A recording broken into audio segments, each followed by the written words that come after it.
This story is about a woman whose life is filled with lies from beginning to end. You will learn how the unscrupulous deceiver ends up in pursuit of big money and how many human destinies it can affect. Michelle grew up in the town of Hearst, in the suburbs of Dallas, Texas. She had a younger sister, Laura. The girl's mother left home in search of a better life, so the upbringing of children was the father. It was not easy for a man to raise two daughters alone. He survived on occasional earnings at a construction site and often relied on alcohol. In search of easy money, he repeatedly thought up and implemented devious plans for profit. He would take a job at one factory or another and deliberately injure himself in order to obtain insurance money compensation. The fraud scheme worked, but not for long. With the help of CCTV cameras at one of the workplaces, the scheme was uncovered, and Michelle and Laura's father was sent into custody. Michelle grew up in a world of lies, deceit, and manipulation from childhood. This was her normal life, from which she wanted to escape by any means possible. But it is impossible to escape from herself because lies have already become a part of her life, and she simply did not know how to live differently. The girl dreams of growing up faster to get out of the hated poverty. At the age of 15, Michelle looks very spectacular, a petite brunette of athletic build.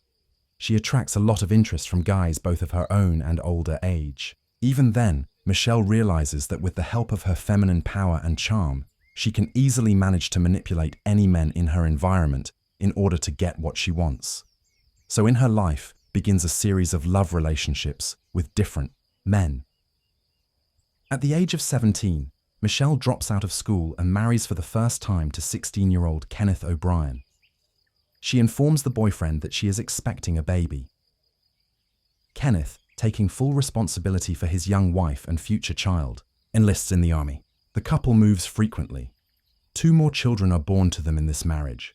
One city is replaced by another. Temporary housing of the military was not the limit of Michelle's dreams. Such a life does not suit her, and after 5 years, she leaves, naming the reason for divorce beatings and cheating on the part of her husband. Michelle returns to her native Hearst. In front of relatives and friends, she appears as a victim of domestic violence and receives the necessary support and begins to organize her life anew. After a while, she falls in love with her former classmate, Brandon. The young man is head over heels in love with Michelle and gladly accepted her 3 children. The lovers prepare for the wedding. However, on the eve of the wedding, Michelle infuriates Brandon. It turns out that the girl did not divorce her first husband. She was very afraid to talk to him about divorce because of the abuse, so she did not send the documents. With the help of a lawyer, this issue was quickly settled, and the couple was able to marry in 1994. At first, family life flowed calmly and measured. Brandon was engaged in the development of his IT company, and Michelle worked as a dental assistant. But quiet family life was not the limit of Michelle's dreams. She has always needed more. She starts bringing home all sorts of dental equipment and supplies. The cash doesn't fit in her purse. Brandon suspected something wrong. Eventually, Michelle was caught stealing. It was only by luck that a trial was avoided, but Brandon's trust issues with his wife were just beginning. Responding to neighbors' reports that cars were frequently arriving at the house while he was at work, Brandon installed a tape recorder in several rooms of the house. Listening to the tape, he heard various men visiting their home throughout the day. Brandon does his own little investigation and learns that the reason for the divorce in Michelle's first marriage was her numerous infidelities, not her husband's beatings, as she told everyone. Brandon's patience broke, and he demanded a divorce. Michelle was furious that Brandon initiated the divorce, and while he was at work, she got back at him. Had a very nice saltwater aquarium with thousands of dollars worth of fish in it. Brandon says she poured Comet into it and killed all the fish. But Michelle didn't stop there. Brandon also had a beloved dog named Domino. Michelle stuffed the dog with sleeping pills, which led to the death of the living creature. Michelle put Domino to sleep. If you're shocked at this point, we've only scratched the surface, Brandon says. It was a nightmare that wouldn't stop. You can't make that girl go away. Unfortunately, Brandon learned the truth about Michelle when his own marriage was completely destroyed Everything Michelle did with Brandon Dixon pales in comparison to her adventures with other men. It was later revealed that John Paul Ray, also a student at the high school Michelle attended in Hearst, was the father of her first child. Instead of revealing this information to John, she told Kenneth O'Brien that the child was his, forcing him to marry her. Kenneth, for 13 years, thought the eldest son was his own. John later told police that Kenneth paid child support from age 5 to 18 and did not know he was not the father. After Brandon and Michelle divorced, she moved in with John, the father of her first child. They lived in a common law marriage for 8 years. Their relationship came to an abrupt end when John began to suspect his wife of cheating. Michelle didn't deny it. She confirmed the affair on the side. John moved out, leaving most of Michelle's possessions. Michelle's next love was Greg Williams. They were both not so young anymore. Both had a history of past marital failures. The man was married twice and had a daughter. After Greg and Katie divorced in February 2003, the couple agreed to share custody of their common daughter, Taylor. However, there was no formal agreement on child support because the former spouses had a good relationship. Successful and generous Greg was a perfect match for Michelle. In February 2007, Greg and Michelle had a common daughter, Michaela. A year later, they got married. Their marriage was like the American dream. Money, children, love. It was all in abundance. Michelle seemed to have made it through the thorns to the stars and got the life she had always dreamed of. Greg Williams held his family in very high esteem. He grew up in a family with fierce principles and achieved everything on his own from an early age. He loved sports and was a martial arts black belt. In addition to his love of exercise, Greg was also a fan of guns. Both he and Michelle had guns that they kept in their home in Keller. Michelle's gun, a silver .40 caliber pistol, was kept in a safe, but Greg kept his gun, a black LaBar .45 caliber, always loaded in a case under his bedside table. Couple was determined to make their marriage a success. They threw birthday parties for their children from other marriages at their home in Keller. Michelle's adult children would have barbecues and swim parties. Very often, the house was full of friends. But despite the picturesque suburban home and a precocious daughter, Greg and Michelle were not the classic American couple. They met through an online community for bondage, domination, sadism, and masochism. And their wild adult house parties led to numerous complaints from neighbors. Without making the matter public, the couple decides to move out. The night before Michelle and Greg had been unable to sleep for a long time, they were preparing to buy a new house for $4,500,000. They emotionally discussed the upcoming event. Greg stayed in the bedroom alone. Michelle went out to her crying daughter and fell asleep with her in the room. On October 13, 2011 at 4:40 a.m., an emergency call came in. A crying woman screamed into the phone that she and her husband had been attacked by a robber. She was injured and her husband had been shot. Within minutes, police arrived at the scene of the tragedy. Inside the home, detectives found a television on full volume and a baby sleeping on the couch. Michelle's daughter was sound asleep and unaffected in any way by the attack that occurred. The woman's behavior alerted police officers. She was behaving rather strangely and did not look like she had just experienced a burglary. Soon, the gated community was filled with police cars, detectives, and forensic experts. The lot was cordoned off, and police searched every inch of the nearly 5,000 square foot home. Michelle was fully dressed, had her hair styled, and was acting very calm. She told police she was asleep. Her clothing and demeanor said otherwise. As the only witness, Michelle was taken to the Keller Township Police Station for questioning. After several hours of talking to police and investigators, Michelle's story began to fall apart like a house of cards. According to the woman, the intruder dressed in all black hit her on the head with a wrench. She fell from the blow but was conscious and heard a gunshot. The stranger then fled through the back door of the house. Michelle Williams' account did not match what police saw at the scene. Greg Williams was shot in the head while lying in bed. A .45 caliber handgun, presumably used by the intruder, was found near the back door next to a wrench. There were no fingerprints on either weapon. Neither was found to show any signs of forced entry. The family's valuables and money were untouched. Examined CCTV footage from a neighbor's camera showed that only one car had entered the gated community in the hours before the crime. Police confirmed that the car belonged to a newspaper delivery man. To confuse the investigation, Michelle came up with a version of the attack. She hit herself with a wrench and made their large house look like the scene of the attack. But detectives did their due diligence and noticed a number of details that didn't add up. Michelle Williams was fully dressed. Her hair was styled, and she had fresh makeup on her face. It gave the impression as if she was waiting for someone. The gun used during the crime was found in the house without any fingerprints. And the final detail that proved Michelle's lie was the $20,000 in cash that was not stolen in the robbery. Michelle had no explanation for why a successful businessman and devoted father decided to take his own life. But she was able to explain her behavior. Michelle claimed she wanted to spare their young daughter the bitter truth about her father's self-inflicted death. She admitted to police that she wiped down the gun and washed Greg's hands to cover up fingerprints before desperately staging a home invasion and calling emergency services. As bizarre as that explanation was, it became obvious to police why. No evidence was found in the house. Michelle admitted to wiping the crime scene with bleach and hitting herself in the face with a wrench to present a more realistic picture of the attack. From the beginning, Keller police doubted the credibility of Michelle's testimony, but at the time, no physical evidence was presented linking her to the crime. Michelle was arrested for perjury, but was soon released home. Around 5 p.m. on the evening of her husband's murder, Michelle went to her sister Laura's home and did not mention the late Greg's name once during the evening.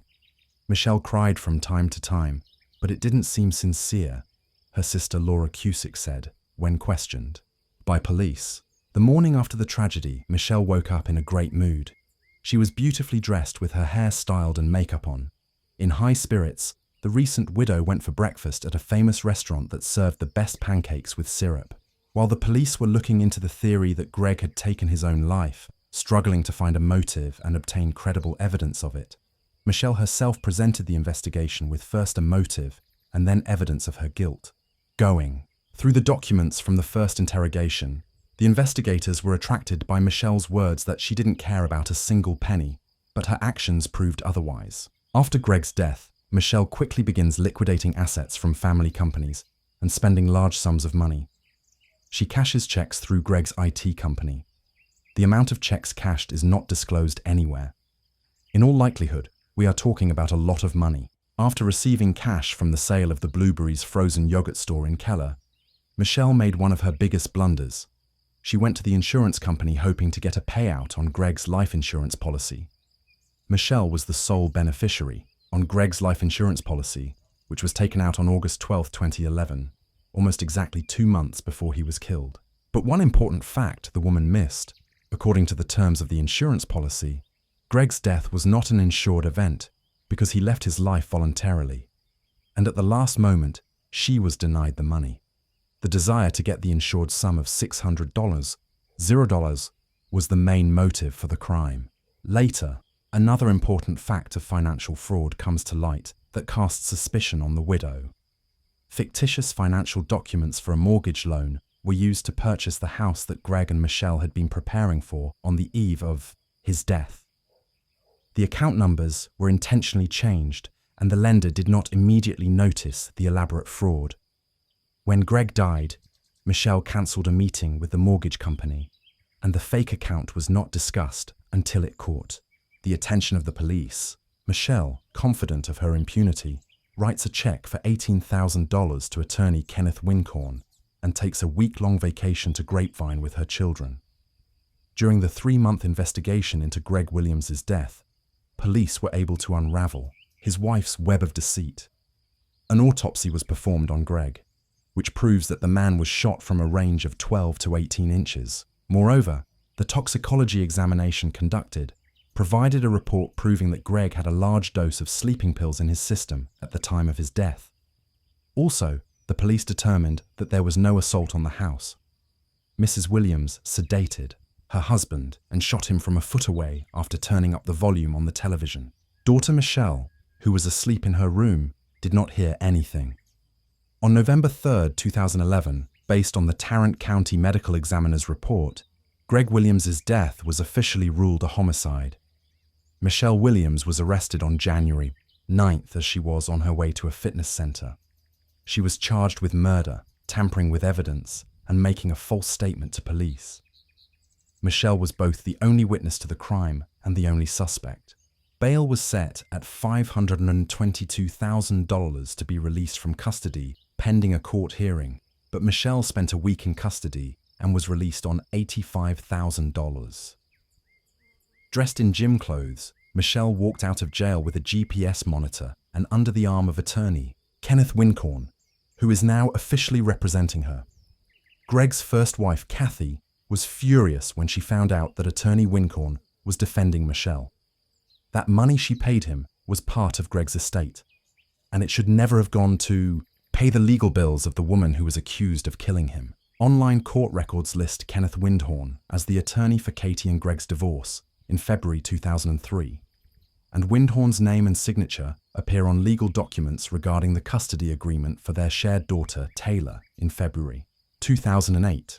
However, Kenneth Wincorn's defense of collusion with Michelle Williams will be exonerated by providing evidence. The divorce was handled by his company, and he personally never represented Greg.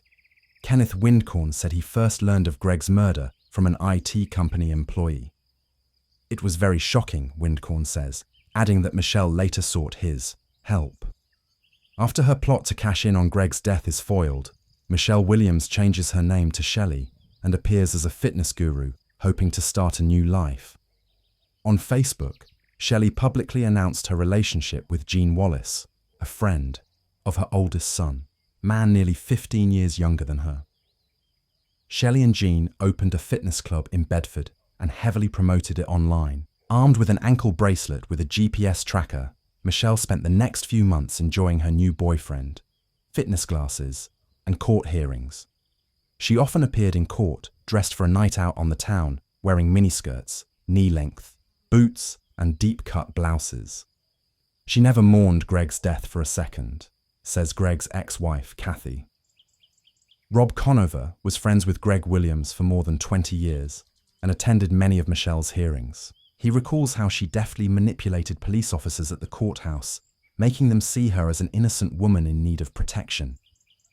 On October 9, 2013, 45-year-old Michelle Williams took a plea deal with the county and pleaded guilty to tampering with evidence and deadly conduct. She will receive 18 years in prison for tampering with evidence and for deadly dangerous conduct, the third-degree felony that only exists in a few states.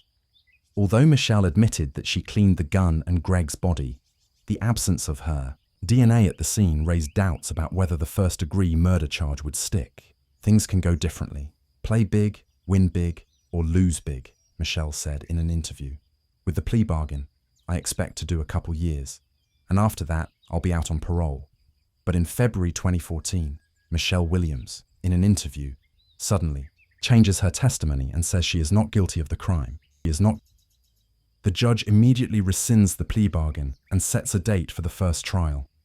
Opening arguments have begun in the trial of a Texas woman, dubbed by the media as Keller's Black Widow, who was accused of intentionally targeting her husband in 2011 for an insurance payoff. Michelle Williams, 45, was charged with the crime. In court, prosecutors described the crime as a clearly planned scheme of acts to profit from Greg's substantial life insurance policy. Their opening statement, prosecutors told jurors that Mrs. Williams shot her husband in the head after drugging him with sleeping pills beforehand in order to collect on his life insurance policy. The motive was money, time-tested money. Greed, Assistant District Attorney Jack Strickland said in court. Although Michelle admitted that she cleaned the gun and Greg's body, the absence of her DMA at the scene raised doubts about whether the first-degree murder charge would stick. In response to an interview request, Michelle's attorney released a statement on her behalf. Attorney Kenneth Wincorn described the difficulties in the case caused by the spotlessly clean crime scene. The prosecution struggled to prove a premeditated crime, disregarding the fact that there was no DMA from the suspect. In repeated searches, cleaning products were found. but it stands to reason that Michelle's fingerprints were on them, since the products were in the house where she lived and did the cleaning. If the jury concludes that Michelle tampered with evidence of Greg's death, making it look like the man had spontaneously passed away and then cleaned up the crime scene by hiding evidence and then lying about it, she will get a life sentence. But if Michelle is sentenced as scheduled on April 21st, no jury will ever get a chance to hear the whole story and decide on the appropriate punishment.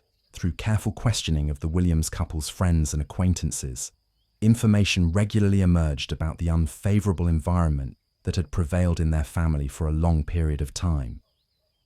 According to the studied correspondence, in social networks and messengers, it was found that the couple quarreled very often, and the reason was finances. At the trial, prosecutors said that in the hours leading up to the violent death, Greg Williams argued with his wife over their finances and even slapped her for spending a large amount of money that had been set aside as a down payment on a house.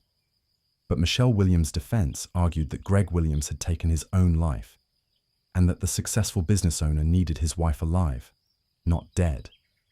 According to defense attorney Clay Graham, Greg Williams often suffered from depression and regularly used sedatives and steroids. On the eve of the crime, he was allegedly severely depressed due to the loss of his grandmother and best friend, who ironically had taken his own life. Defense counsel told the court that when Michelle Williams found her husband dead with a self-inflicted gunshot wound, she panicked and in a fit of fear began to cover up the tragedy without realizing it. She had one goal: to protect her 4-year-old daughter from psychological trauma by hiding the truth from her. Michelle Williams never once changed herself, presenting at court hearings in different images with styled hair and manicure. At one hearing, the defendant, dressed in an off-white blouse and black vest, showed little emotion throughout most of the trial, but did not forget to wipe away tears during a presentation of photographs showing images of the body of murdered Greg Williams. The court also heard testimony from Michelle Williams' adult son, Andrew O'Brien, who said his mother, Michelle Williams, asked him to help frame Greg Williams' ex-wife, Kathy. She planned to blame her for Greg's death using the motive of unreconciled differences over the custody of their daughter, Taylor. But that plan was a failure from the get-go. After all, there was never any disagreement between the former spouses about the custody of their daughter, and it would have been very difficult to prove otherwise. Asked about his reaction to his mother's unusual request, 26-year-old Andrew O'Brien said he was very shocked by such a proposal and thought she was having a mental breakdown. Michelle confronted her sons at the trial when they testified against her. The jury later found Michelle guilty of felony tampering with physical evidence. According to the show, she provided false information that she was pregnant with twins, hoping to delay her sentencing. But this version was not confirmed, and the verdict was announced. Michelle's acting abilities and her natural charm, which she tried her best to demonstrate during each hearing, did not spare her from a harsh sentence.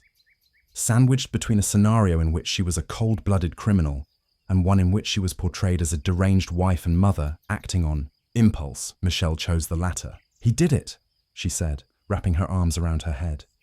Michelle even congratulated the detective on solving the case. "I wouldn't have gotten through the day," she said. "You've won." Even before the police admitted to doubting Michelle's story, few believed Greg had lost his life.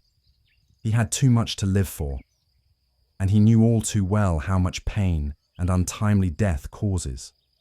Kathy Williams believes that Michelle's relationship with Jean Wallace began when Greg was still alive and may be the elusive motive for this crime. If Greg had found out she was sleeping with her little boyfriend, he would have dumped her and she would have gotten nothing. Katie says, Greg was willing to put up with a lot, but he wasn't willing to put up with cheating. She's ruined so many lives you can't even imagine. Brandon says, she's a professional manipulator. If the courts had gone further and interviewed all of us, things could have gone in a different direction. Michelle was sentenced to 60 years in prison. The judge also ruled that she would have to serve a minimum of 30 years before being eligible for parole. Michelle currently remains incarcerated at Mountain View Prison in Gatesville, Texas. Michelle Williams is a felon and fraudster who is currently serving time in prison for all of her willful acts. She has never shown remorse for her actions and still refuses to take full responsibility for her crime. Thank you for joining us on this journey into the depths of unsolved mysteries. Cold cases not only challenge our understanding of the past, but also ignite our curiosity and determination for answers. Remember to subscribe to stay updated on our latest investigations. And if you have any information regarding the cases we've covered, don't hesitate to reach out. Together, we can shed light on the shadows of the past and bring closure to those who seek it. Until next time, stay vigilant, stay curious, and never stop seeking the truth. Case of Sheila LaBar, a monster with an angelic appearance. Psychological and physical traumas received at an early age can have a very unpredictable effect on adult life. Of course, far from always, they lead to the fact that a person becomes cruel and seeks to hurt others. But sometimes, it is the trauma can give rise to a real monster. Criminal psychologist Adrian Rain believes that there are genetic and psychophysical mechanisms that can turn a person into a cold-blooded killer, about which he wrote in detail in his book, Anatomy of Violence. History knows a lot of serial criminals who had a truly hellish childhood, and perhaps to them can be attributed our heroine today, Sheila LaBar. This woman had an angelic appearance, which she skillfully used, seducing her victims and then brutally murdered them. Despite the fact that the court was able to prove only 2 of her crimes, criminologists are sure that there were many more. And now let's look at this difficult story from the beginning and try to understand whether Sheila LaBar was a born monster or became him as a result of the cruelty that she faced in childhood. Who is Sheila LaBar? Sheila LaBar was born in 1958, the July 4th, in the small country town of Fort Payne, Alabama. She was the youngest of 3 children of her parents and was raised with her brother and sister, Lynn. Her childhood was spent in a picturesque but rather secluded place on a farm nestled among cornfields. According to the memories of Lynn's older sibling, Sheila was an active, inquisitive, and open-minded girl with a creative streak. She liked to be in the center of attention, had a good voice and cute appearance. So perhaps, if her life had turned out differently, she would have become a famous actress or singer. But instead of bright posters, her name decorated the pages of criminal chronicles. The unimaginable cruelty of her father. The head of the family, Manuel Bailey, for many years suffered from alcohol addiction, although it would be more accurate to say that his addiction suffered from his entire family. He often went on binges, turning into a real beast who enjoyed abusing his wife and children. He insulted and humiliated them, beat them with anything that came to hand, could throw everyone out in the middle of the night in a downpour or frost, and locked himself in the house, not letting anyone inside. The mothers, daughters, and sons often had to spend the night in a barn or in the open air in the field. One day, when Manuel was once again in a drunken rage, he began throwing dishes and other objects at his family members. The mother tried to cover the children as best she could, but one of the flower pots thrown by her husband hit her youngest daughter, Sheila, in the head. Sheila suffered a serious concussion and a lifelong scar on her temple, which she painstakingly covered with her hair. But not even the insults and beatings were the worst thing that the sisters had to endure in their parents' home. According to the memories of Sheila and Lynn, Manuel from an early age forcibly inclined them to intimacy. The mother may have been aware of what was going on, but the subject was never broached. However, despite the nightmare at home, Sheila did well enough in school. She dreamed of leaving the farm as soon as possible and go to conquer the big city. The girl was quite ambitious and determined. She passionately wanted to realize her childhood dream in life and become an actress or pop singer. And she had everything for this: charisma, bright appearance, and a beautiful voice. Adulthood, first marriage. Barely Sheila was 18 years old. She left her parents' home, but adult life was not so joyful. To enter the university, she was not allowed to average score, and to move to the big city, she simply did not have the money. Then Sheila got a job as a maid in one of the hotels, where by that time her older sister was already working. It should be noted that Sheila had a slender figure and a very attractive appearance. She had big blue eyes a charming smile, and a mop of thick, long hair. She was surrounded by attention from men, and over time she learned to use it and manipulate her suitors. In the late 70s, LaBar, then Bailey, met a guy named Jonathan Baxter, and a romantic relationship began between them. Jonathan was not yet 20 years old at the time, but he already had a young daughter from a previous relationship.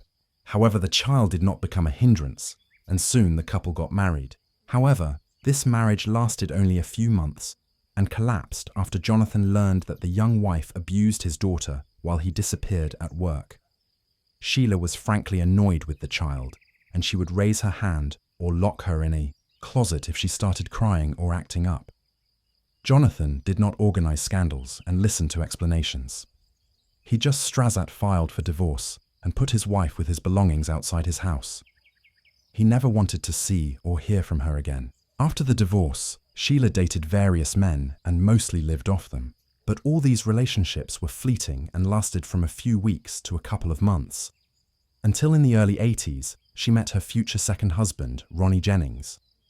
The tumultuous romance soon led to marriage, and Sheila took on a double, last name Bailey Jennings. It was an unhealthy relationship between two irascible and unstable people who regularly cheated on each other, scandalized, and even fought. Still, their marriage lasted more than 3 years. In 1984, after another family quarrel, Sheila demanded a divorce from her husband. He refused her. In fact, Ronnie did not hold on to the relationship at all. He just wanted to piss off his wife and make her mad. And he succeeded. Sheila became hysterical, took a large number of drugs in front of her husband, drinking strong alcohol. And after this, infernal Cocktail sat behind the wheel of the car and rushed down the road. Naturally, soon Sheila, under the influence of pills and alcohol, lost consciousness, flew off the road and at high speed crashed into a tree. She miraculously survived, but suffered a massive head injury. She spent more than a week in a deep coma, and doctors made no prognosis. When Sheila finally regained consciousness and gradually recovered, she was transferred to a psychiatric hospital, where she spent several months. She later complained to her sister that one of the orderlies was constantly harassing her and possibly taking advantage of her helpless state when she was heavily sedated. After all this, Sheila returned to her second husband's home, but began to behave not just aggressively, but threateningly toward him. When during another scandal, she attacked Ronnie and poked him in the chest with nail scissors. Ronnie, fearing for his own life and health, filed for divorce and hurriedly moved out of the madwoman, rich lover. When the second marriage was dissolved, the young woman began looking for lovers through the dating columns of the print media, and she left her ads there as well.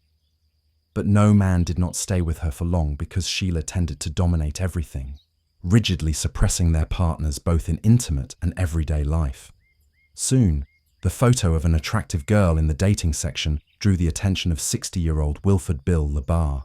The man had previously been married twice and had adult children and grandchildren from previous marriages. He was widowed a few years ago and had been living alone on his large country ranch ever since. Bill was a fairly wealthy man. He had a chiropractic office in Epping, New Hampshire, and on the ranch he raised horses. At the same time, he was very lonely and needed a strong, powerful woman. In fact, that's exactly what he found. Sheila was attracted by the wealth of her new acquaintance, and she decided that it would be an ideal union for her. And to make Bill completely lost his head, she began to send him a postal mail, frank letters, supplementing them with her nude photos. The trap worked, and soon LaBar invited a charming pen pal to visit his ranch. Their romance developed rapidly.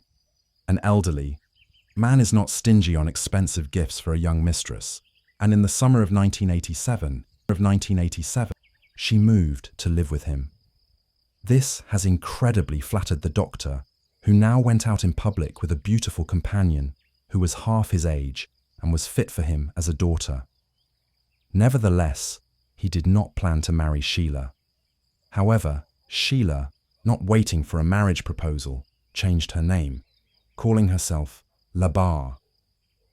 Bill was surprised by this turn of events, but he did not object. Sheila began to interfere in all the affairs of her elderly lover, starting to control his business, finances, and disposition of his property. In addition, Bill was getting older and could not satisfy the intimate needs of a young woman. Then, according to Sheila herself, he allowed her to meet other men whom she often brought directly to their home. One of Sheila's regular lovers, closer to the mid-90s, was a Jamaican national named Wayne Ennis. He was much younger than Sheila and was initially hired as an au pair on the ranch. But soon, the young man, with Bill's consent, which was probably given under pressure from Sheila, moved to live in the owner's house. Sheila and Wayne officially legalized their relationship, and the spouse considered that from now on, he would be her only man. But soon, he realized that he was wrong because his wife continued to meet with different men. Wayne was not satisfied with this, and one day, he jumped with fists on Sheila and her next lover, causing them bodily harm. Accustomed to being dominated, Sheila for the first time didn't know how to deal with her third husband, who got into a fight every time a rival appeared on the horizon. Eventually, she filed for divorce and sought a court injunction to stop Wayne from approaching her, accusing him of violence and assault. Another divorce did not affect the turbulent personal life of Sheila, who continued to meet with numerous lovers, changing them like gloves. True, now her relationship increasingly often began to end with lawsuits from men who accused Sheila not just in cruelty, but also in the threat to their lives and health. Thus, one of her boyfriends, she deliberately hit by a car and almost ran over. Another almost broke his head, and another scratched his face so that he was forever scarred. Sheila, with age, became more dangerous to others. From every man, she demanded obedience, and in cases of disobedience, fell into a rage. In February, at the age of 74, Bill LaBar died of heart failure. Although doctors and police officers did not see a criminal trail in the death of an elderly man, his family members were convinced that Sheila had something to do with it. In their opinion, she had been poisoning Bill little by little for years and literally drove him into the light. Despite the fact that Bill and Sheila were never officially married, Sheila, according to the will, became the sole heiress of all his property. The relatives tried to challenge this through the courts, but never got anywhere. They are still convinced that the mistress forced Bill to write the will she wanted. House of Temptation. After Bill's death, as I have already mentioned, all his property came under Sheila's complete control. Now she no longer had to consider anyone's opinion. She could do whatever she wanted with the estate she had inherited. She herself called her home a place of seduction and pleasure where there were no inhibitions. She met men on the streets, in bars, on the internet, lured them to her, and then tried to keep them on the ranch as long as possible. She didn't care about their age, skin color, or any physical appearance. She promised them unearthly pleasure, and then sought to suppress and subjugate them to her will. Sheila regularly tried to seduce couriers by meeting them in the nude and offering an alternative method of payment. But she didn't take into account the fact that she herself was not getting any younger and was nowhere near as attractive as she used to be. It got to the point where couriers simply refused to come to her address. Neighbors noticed that on the ranch, LaBar, constantly come different men, but some hurried to leave the place the same day. Others were delayed, but also for a short time. What was going on in the house itself could only be guessed at. Where had Michael Dolores disappeared to? Soon decided to look for lovers among men who were in dire need of housing, money, or those men who suffered from addiction. This category was the most vulnerable and proved to be an easy prey for the cunning woman, who everywhere posed as a widowed millionaire and talked about her untold wealth inherited by her. In February 2004, LaBar met on one of the city streets, a homeless man named Michael Delage. He was in a difficult life situation and lost literally everything because of addiction to illegal drugs. His relatives tried to send him to a rehabilitation clinic, but he ran away from there and has been loitering ever since. Sheila liked Michael, and she invited him to her, promising shelter, food, and the necessary drugs in exchange for intimacy. Moving to the ranch, the guy was completely dependent on his old mistress. He complied with all her demands, afraid to be on the street again. But Sheila quickly got into the taste. and her desires became more and more sophisticated. She bound, beat, and humiliated Michael, taking pleasure in it. He tried to escape several times, walking dozens of miles and hiding in homeless shelters, but he never decided to go to the police for fear they wouldn't believe him. Meanwhile, Sheila found him each time and brought him back to the ranch. Unforced desperation, he tried to contact his family members and let them know he was in trouble. His loved ones immediately responded to this disturbing news, but it was too late. In October 2005, Michael DeLorge disappeared without a trace. When his family contacted Sheila directly, she stated that she and Michael had broken up. He had left her, and his current whereabouts were unknown to her. Michael did not show up at any of the places he had been to before. No one who knew him had seen him, and there was no way to contact him.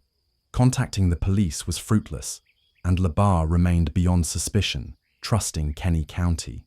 Sheila's tales of her exorbitant wealth were greatly exaggerated, and the house and automobile had to be maintained, so she was forced to get a job.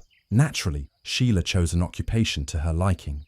She became an operator of intimate phone services. Since she had a truly enchanting voice, men fell for the bait and offered to meet her in person. Among such guys was Kenny County, who at the time of their acquaintance was barely 24 years old. The young man was attractive in appearance, very good-natured and open. However, he had a low IQ level due to which he was very gullible. This was exactly the kind of guy LaBar was looking for. Kenny was very close to his mother, on whom he actually depended, but Sheila, with the help of clever manipulations, managed to break this connection and literally lure Kenny to herself. She made him an unforgettable night of love and promised that they would be like this all the time. The young man decided that he had met the woman of his dreams, about which he informed his relatives, and then moved to live in Sheila's house. But soon, Sheila showed the guy her true face, having arranged for him a real torture room in one of the rooms. Each time, intimacy inevitably turned into a brutal beating, or something worse.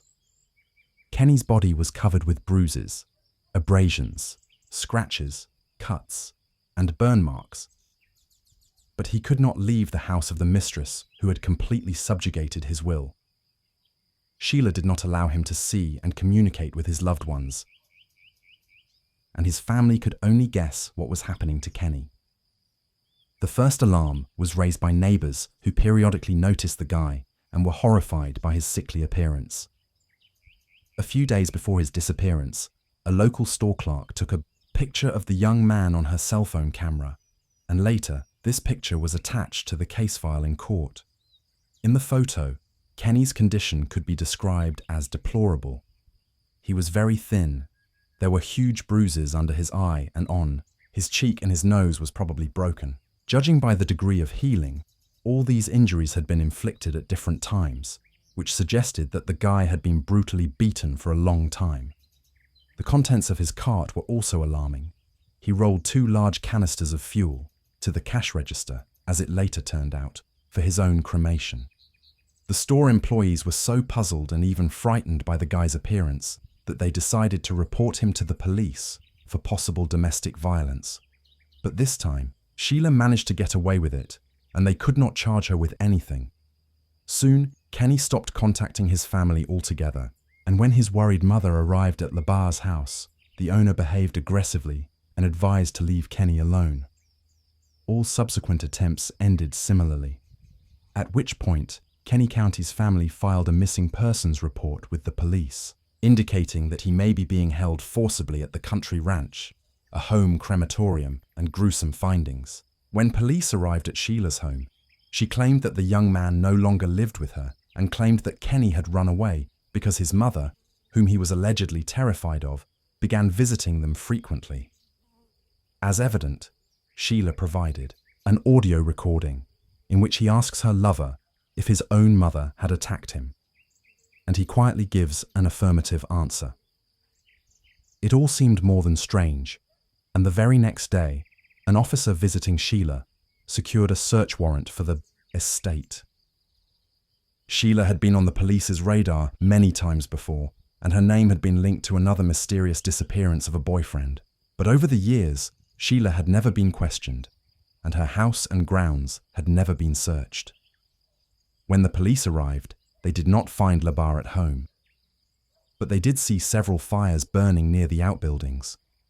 The fires looked strange and were made of improvised materials, a mattress, fragments of wooden furniture, hay, etc., all doused with a flammable mixture. One of the bonfires had bones in it that clearly looked like human remains.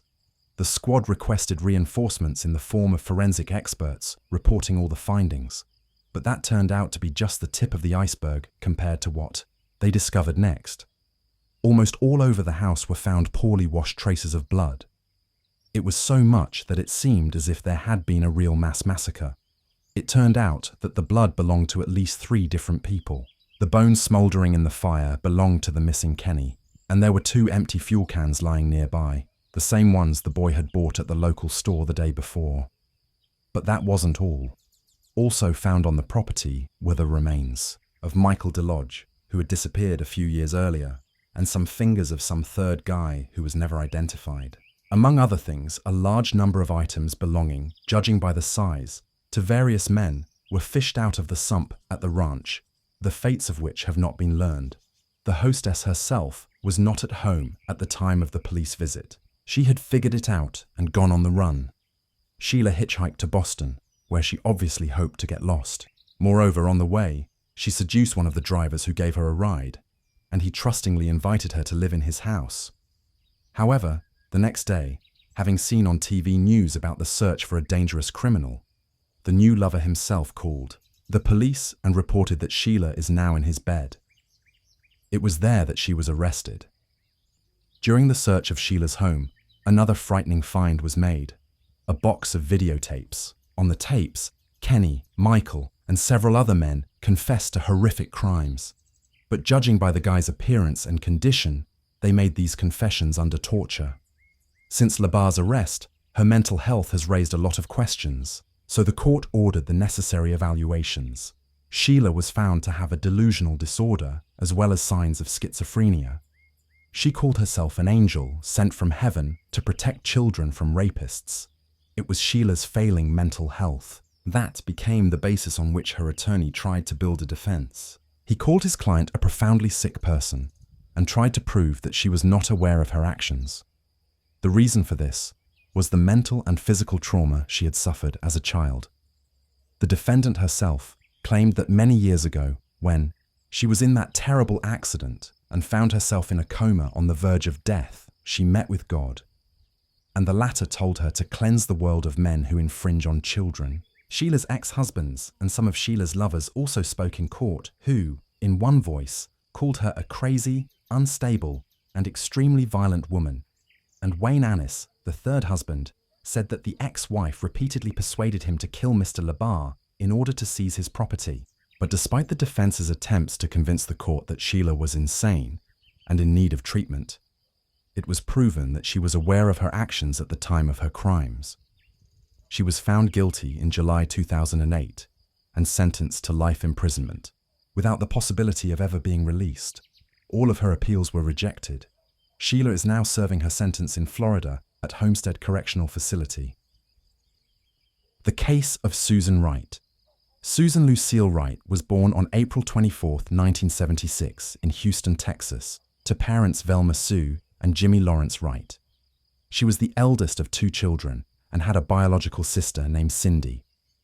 As a child, Susan was active, sociable, and creatively talented.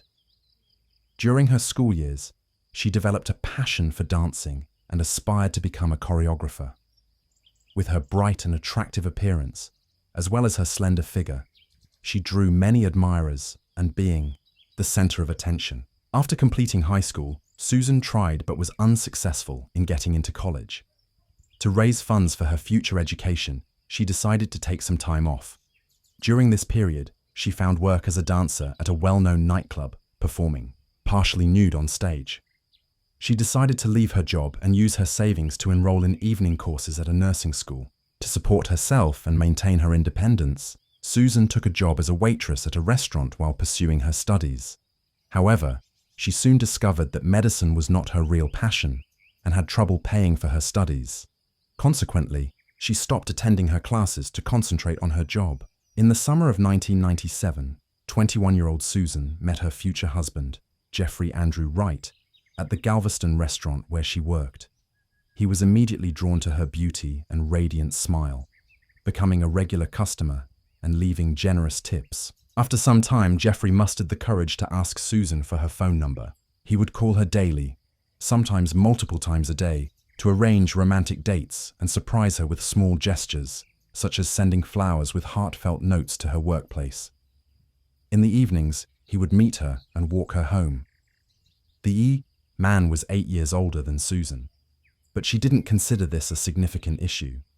He was charming, attentive, and caring, which quickly won her over. However, it soon became apparent that Jeffrey struggled with alcohol and substance abuse. He claimed to have overcome his addiction to drugs and promised to quit drinking entirely. Susan, being young and in love for the first time, believed him. She thought that their love could conquer any obstacle. Shortly after, Susan discovered she was pregnant and excitedly shared the news with Jeffrey. Although he seemed pleased about becoming a father, he didn't take any decisive action, such as proposing or suggesting they move in together. Confused by Jeffrey's behavior, Susan took matters into her own hands. She insisted that their child should be born within a married family, and Jeffrey agreed to her terms. By the time they officially got married, Susan was already 8 months pregnant. They chose to have a quiet, intimate wedding without guests or celebrations, rather than a grand ceremony. Around this time, they purchased a home in a quiet area of Harris County, Texas, and moved in a couple of weeks before the birth of their child. In December 1998, they welcomed their first child, a son named Bradley, and appeared to be the perfect family. In February 2001, Susan became pregnant again, and in February she gave birth to a daughter named Kay. The family had a small dog named Buck, a comfortable family car. Jeffrey worked at a local construction company, and after the children were born, Susan became a stay-at-home mum by mutual agreement. She took care of the kids and created a cozy home environment. The neighbors said that Mrs. Susan was a kind person, friendly, sociable, a caring mother, and a loving wife. However, it was later revealed that the reality of their family life was far from perfect. Her husband was extremely demanding in every aspect of their lives. Susan's days were filled with cleaning, doing laundry, and cooking. Jeffrey demanded freshly cooked meals every day, prohibiting her from preparing meals in advance or reheating leftovers. Maintaining a perfect and clean home was a challenging task, especially with 2 small children. Additionally, Jeffrey required his clothes to be washed almost daily, as he refused to wear the same item twice. If Susan failed to meet these expectations, she faced insults, humiliation, and even physical abuse. Moreover, Jeffrey was extremely frugal, providing Susan with a meager weekly allowance of $100 to cover all household expenses, including cooking, childcare, and maintenance. Susan had to keep track of every expense, giving receipts to her husband Jeffrey. However, Jeffrey's behavior was a bigger issue. Despite promising to quit drinking, he continued and started using drugs, downplaying it as light doping for work. Stress. The substances made him aggressive, causing him to harm Susan and their son. Jeffrey denied his behavior was a problem, claiming Susan knew about his substance use before marriage. His parents sympathized with Susan, but felt powerless to intervene. After moving in together, Jeffrey's behavior became increasingly aggressive, leading to physical, emotional, and intimate abuse. He initially apologized, but the violence became regular. Jeffrey would often go to the gym 3 times a week to practice boxing as a stress relief measure. He looked forward to sharing this activity with his son when the boy was older. On January 13, 2003, Jeffrey returned home from the gym, agitated and on edge. As Susan prepared dinner, he attempted to teach their 5-year-old son some boxing moves but lost control and struck the child, causing the boy to burst into tears. Susan pretended not to notice the incident, but it was the last straw for her. Following dinner, she put the kids to bed. Meanwhile, Jeffrey stayed in the bedroom, where he continued to take drugs. There are different accounts of what happened. Next, according to Susan, when she went into the room, Jeffrey assaulted her, attempted to rape her, and tried to stab her with a knife. She claims she fought back in self-defense after managing to take the knife from him. The events that followed are unclear, with different accounts of what happened. According to Susan, when she entered the bedroom, Jeffrey tried to attack her, sexually assault her, and kill her with a knife. However, she claims she managed to grab the knife and defended herself, leading to a fight. Her story changed multiple times, but the version told in court, based on the investigation, was considered more believable. Susan decided to use her dance skills to distract her husband and lower his guard. Wearing a short silk robe over her bare body, she put on a seductive show for Jeffrey. She then suggested a role-playing game that involved tying him up, which he agreed to. Using 3 of Jeffrey's neckties, she bound his hands and one leg to the bed. She used the silk belt from her robe to secure his other leg. With Jeffrey immobilized, Susan created a makeshift gag using her underwear, pretending it was part of the intimate game. To set the mood, she lit candles and turned off the lights. Jeffrey was tied to the bed with a gag in his mouth, unable to move or speak. The room was dimly lit. Jeffrey poured hot wax from a candle onto Jeffrey's chest, which was painful, but initially seemed like part of a game they were playing. However, when she poured wax onto his genital area, the pain became unbearable. Jeffrey tried to free himself and scream, but he couldn't. His wife, Susan, took a small sharp knife from the kitchen and began stabbing him repeatedly, starting at his groin and moving up his body, slashing his genitals, legs, abdomen, chest, arms, neck, and face. She began slowly, expressing her grievances with each stab, recounting the insults, humiliations, and abuse she had suffered. As she continued, Susan began to cry and stab faster. Experts later counted 193 shallow knife wounds on Jeffrey's body. Most of these wounds were not fatal, and Jeffrey was conscious for most of the ordeal. Susan's actions suggested she was in a state of extreme emotional distress. Her lawyers argued that she was in a state of affect, unable to stop even when Jeffrey showed no signs of life. She had not considered what she would do next, or how she would handle the body. Shallow grave in the backyard, she sat next to her husband's body on the floor for hours. Eventually, she looked around the blood-covered bedroom and knew she had to act before dawn. She carefully checked outside through the window, ensuring the coast was clear. Her gaze landed on a shallow pit in the backyard that Jeffrey had dug for a fountain over the weekend. A plan formed instantly. This pit would become her despised husband's grave. To move the body, Susan used a garden wheelbarrow. This raised questions for investigators, as a petite woman was able to single-handedly lift and transport a man twice her weight out of the house. Suspicions of an accomplice arose, but were never confirmed. Under the cover of darkness, Susan discreetly relocated the body to the pit and covered it with a thin layer of soil. She then cleaned up, removing the blood-stained curtains and bed linen, placing them in trash bags and dispersing them in different bins.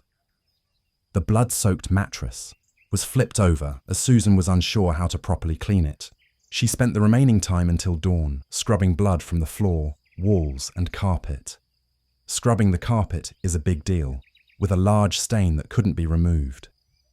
In an attempt to eliminate any evidence of the violent confrontation, Susan applied bleach to the affected area, hoping the chemicals would destroy any remaining traces. Susan made a distressing call to her husband's parents in Austin, Texas. She was emotional as she recounted the events. Her husband, under the influence, had physically assaulted her and their son, spilled bleach on the carpet, and then ended their relationship before leaving. Jeffrey's parents were shocked and concerned by the news. Although they were aware that their son had his flaws, they felt genuine sympathy for their daughter-in-law. However, when they learned that he had hit their grandchild, they immediately offered for Susan and the children to come and stay with them. Despite their willingness to help, the young mother declined their offer. She added that she planned to file a police report and reveal all the incidents that had occurred at their residence. 2 days later, Susan visited the police station as her husband's sudden disappearance raised increasing concerns and action was necessary. Susan reported that she and her children had been victims of domestic violence perpetrated by her husband and required protection. She successfully obtained a restraining order against her husband, preventing him from approaching her and the children, although she was already aware that he would never be able to come near them again. As evidence, Susan presented bruises and cuts on her arms, which she alleged were inflicted by her husband using keys when she attempted to defend herself. Additionally, Susan had a small bruise on his face and corroborated that his father had struck him. At first, the tearful woman's story seemed believable and logical. She claimed her husband, under the influence of alcohol and substances, had attacked her and their young son. Then, realizing what he had done, he became scared and fled. However, over time suspicions grew because Jeffrey had not contacted anyone. He appeared to have run away without his belongings, documents, or mobile phone. He didn't show up for work or visit his parents, and none of his friends or neighbors had seen him. It was as if he had vanished. Susan found it unbearable to stay in the house where she confronted her husband. She couldn't shake the feeling he was still alive and would rise for revenge. She was losing her grip on reality. Even their dog Buck sensed it, constantly barking and trying to dig up the yard where Jeffrey was buried. On January 17th, Susan went to her mother's house with her children. When her mother saw her daughter in person, she fully realized the severity of the situation. Even though she had already been aware of it, Velma directly asked if she had killed her husband, and her daughter broke down in tears, nodding in admission. The daughter then confessed to the crime, revealing the location of her husband's body, and repeatedly expressed uncertainty about what to do next. Following her mother's advice, Susan reached out to lawyer Neil Davis the next day and confessed to killing her husband and attempting to cover up the crime. After gathering all the details, the experienced defense attorney considered possible scenarios and contacted the Harris County District Attorney's Office on January 19th. Davis reported Susan's confession, including the burial of her husband's body in their backyard, and stated that she was willing to provide a full statement at the police station. On January 24, 2003, Susan voluntarily went to the police station, intent on making a full confession. However, her account was disjointed, with confusing details and occasional contradictions. She sometimes referred to her late husband as if he were still alive, expressed fear of him, and requested protection. Consequently, Susan underwent a psychiatric evaluation. The results revealed she had suffered a nervous breakdown and was experiencing depression. Despite this, the evaluation found that Susan was still capable of understanding the actions she had taken. When investigators uncovered the remains of Jeffrey from the makeshift grave in the backyard, they were shocked by the brutality of the scene, having never encountered. Experts counted a total of 193 knife wounds on the victim's body distributed across various areas, including the groin, legs, shoulders, arms, abdominal area, chest, neck, and face. The majority of these wounds were superficial. Meaning they were not life-threatening on their own. However, one head wound was severe enough to have caused death. The large number of superficial wounds suggests that the victim endured a prolonged and agonizing death, likely while still conscious, as his wife repeatedly stabbed him with a small knife. The victim's wrists and ankles showed deep marks from the ties and belt used to bind him. These injuries indicated that the victim had attempted to free himself, but was unsuccessful. The ties and belt were still on the body when it was found. Additionally, there were traces of candle wax on the victim's chest and groin area. Susan claimed that the candle wax was an accident, resulting from her husband knocking over a lip candle. However, the prosecution argued that the hot wax was more likely used as a form of torture to inflict suffering on the bound victim. Furthermore, the victim's mouth contained his wife's underwear, which acted as a gag to prevent him from screaming or calling for help. Toxicological tests showed the deceased had alcohol and several controlled substances in his system, which could have led to aggressive and irrational behavior. Initially, the bedroom where the confrontation occurred seemed normal, except for a large bleach stain on the carpet. However, upon closer inspection using special chemical agents and equipment, it became clear that Susan had spent considerable time cleaning up the scene. Once wiped away, blood traces were revealed. The true extent of the violence became apparent. Blood was found throughout the room, including on the ceiling, and the mattress was saturated with it. The trial began in late February 2004, with Susan, having already spent a year in custody. Her children were being cared for by her parents and sister Cindy. Her lawyer was well prepared, having worked extensively with Susan to build her case. During the trial, Susan frequently broke down in tears as she recounted the events of that horrific night and the abuse she suffered leading up to it. She claimed to have endured years of cruelty and violence at the hands of her husband. The defendant, Susan, claimed that on the evening of the incident, her husband returned home from training in an agitated state. He began demonstrating boxing techniques to their 5-year-old son, Bradley, and said the boy would also take up boxing. When Bradley refused, his father hit him in the face. Susan put the children to bed and then tried to have a serious talk with her husband, urging him to seek help at a clinic. However, he became angry, grabbed his keys, and tried to leave. Susan attempted to stop him, which led to a struggle that caused injuries to her palms and wrists. According to Susan, her husband then struck her, causing her to fall and momentarily lose her bearings. After regaining composure, Susan saw her husband Jeffrey holding a knife. But her testimony became inconsistent. Her lawyer argued she was in a state of affect, leading her to seize the knife and strike Jeffrey. Susan claimed she secured him to a cart with ties and a belt after the confrontation, and candle wax accidentally landed on his body. However, the defendant had no explanation for why her underwear was found in the victim's mouth. In contrast, the prosecution presented a more convincing and logical case. Expert testimony revealed that the victim's wrist and ankle wounds were inflicted before death, likely as part of a ruse to restrain the victim. This also provided a plausible explanation for the gag in the victim's mouth. Additionally, the angle of the injury suggested that the perpetrator was positioned on top of the victim rather than struggling with him, which would have resulted in different injury patterns. All the cuts on the victim were inflicted from the front, indicating that the attack occurred while he was lying on his back, unable to move. It was unclear whether Susan had planned her husband's murder in advance and intentionally used the pit he dug for a fountain as a makeshift grave. Prosecutors, however, suspected that she had carefully orchestrated the crime, motivated by the potential insurance payout. The case drew widespread media attention, with Susan being labelled the blue-eyed butcher or blonde meat grinder by the press.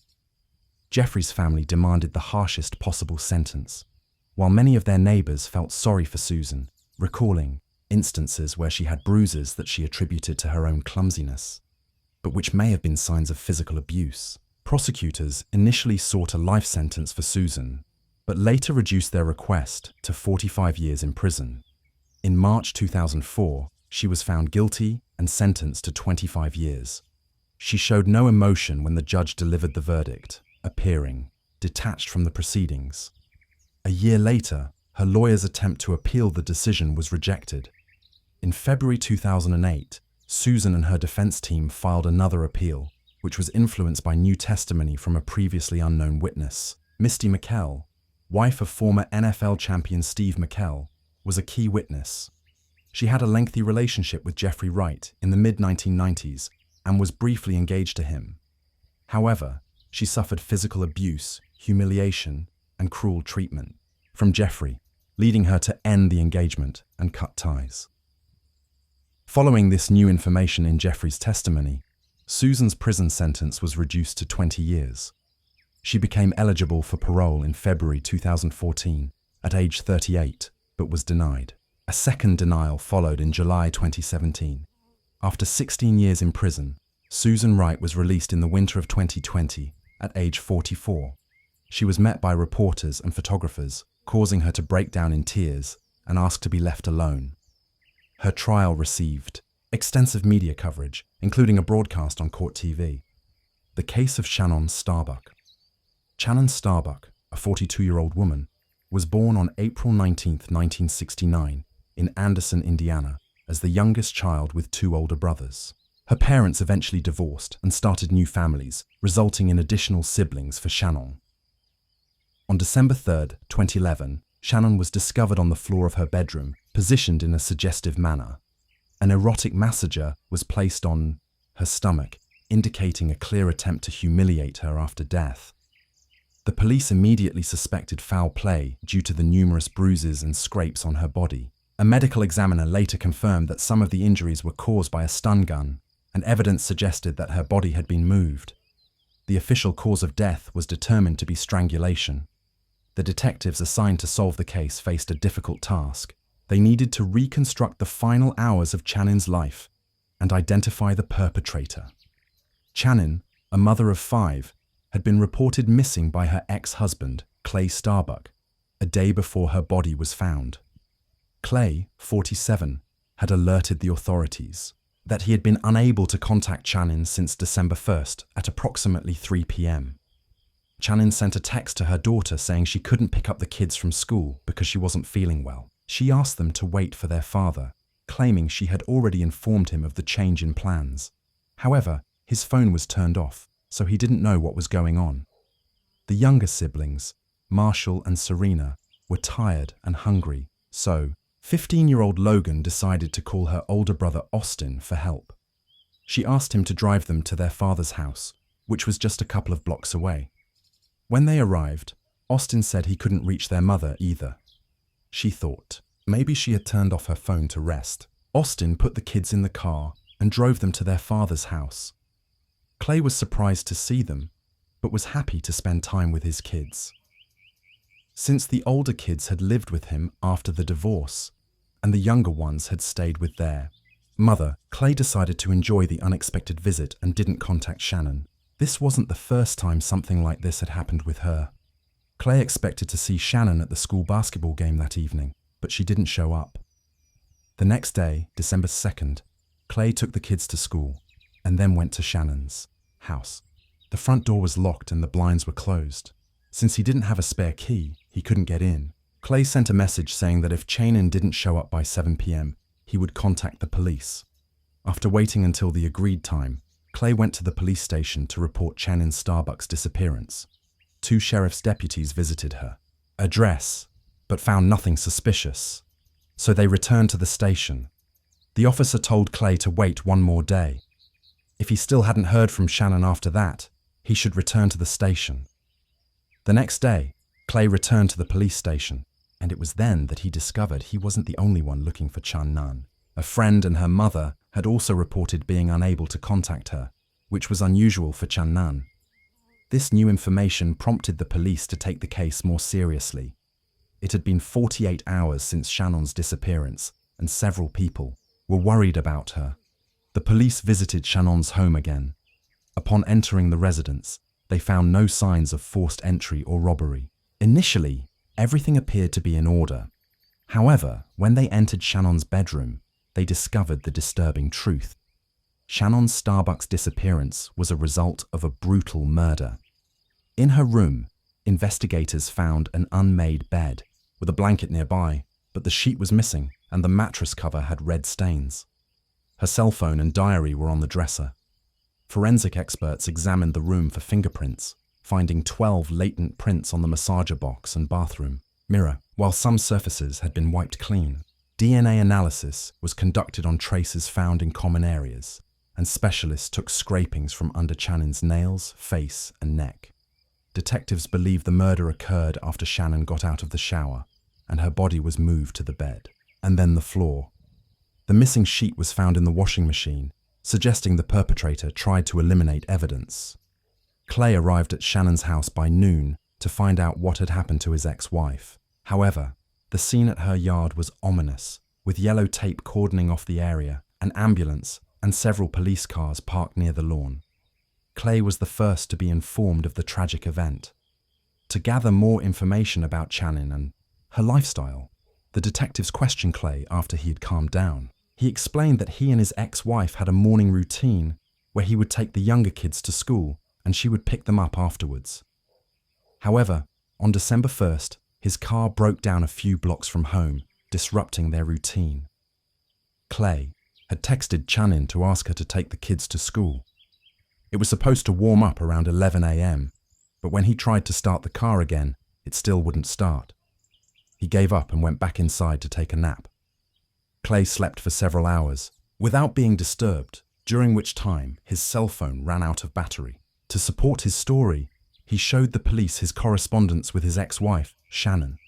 Initially, everything seemed to add up. Clay was cooperative, providing his cell phone, DNA, and fingerprints. He also expressed concern for Shannon, explaining that their divorce had made her more vulnerable. When asked for more information, revealed that Shannon had joined a dating site after becoming single. As an attractive woman, she had many admirers. According to Clay, she might have been seeing multiple people at the same time, and one of them might have been responsible for her death. Unfortunately, he didn't have any specific names to share. During the conversation, Clay became emotional and cried, struggling to accept Shannon's death. After recording his statement, the police sent him home. He had to break the news of their mother's death to their children. At the start of the investigation, the case surrounding Shannon Starbucks' demise was gathering momentum. Investigators questioned the Shannon family's neighbors, focusing on every detail, especially reports of unfamiliar people and vehicles in recent weeks. An autopsy revealed severe injuries, including chest trauma consistent with the use of a stun, gun, 10 broken ribs, and head and body injuries likely caused by a blunt object. The severity of the injuries made it difficult to determine the exact time of death, but the expert estimated that Shannon's life ended between December 1, 2002. Scratches on her body suggested that she had been moved, and her broken neck bone supported this theory.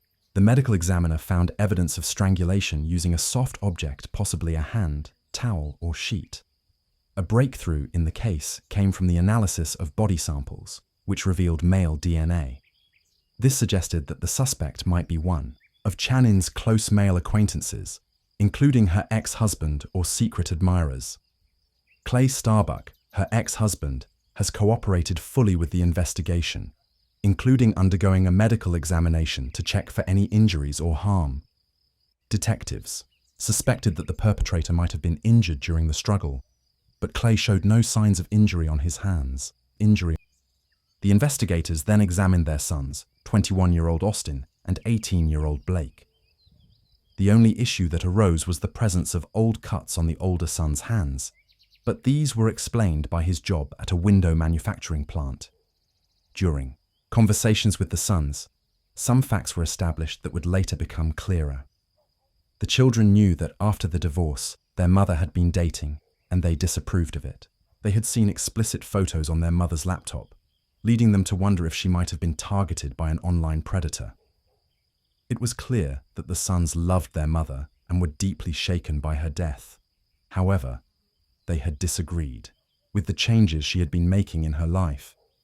In a subsequent interview, Clay expressed himself more clearly. He blamed Shannon's behavior for his family's problems while he was away on business, especially her frequent encounters with other men.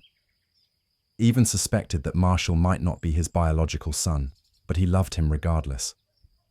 Clay believed that after their relationship ended, Shannon started to indulge excessively and not appropriately for her age.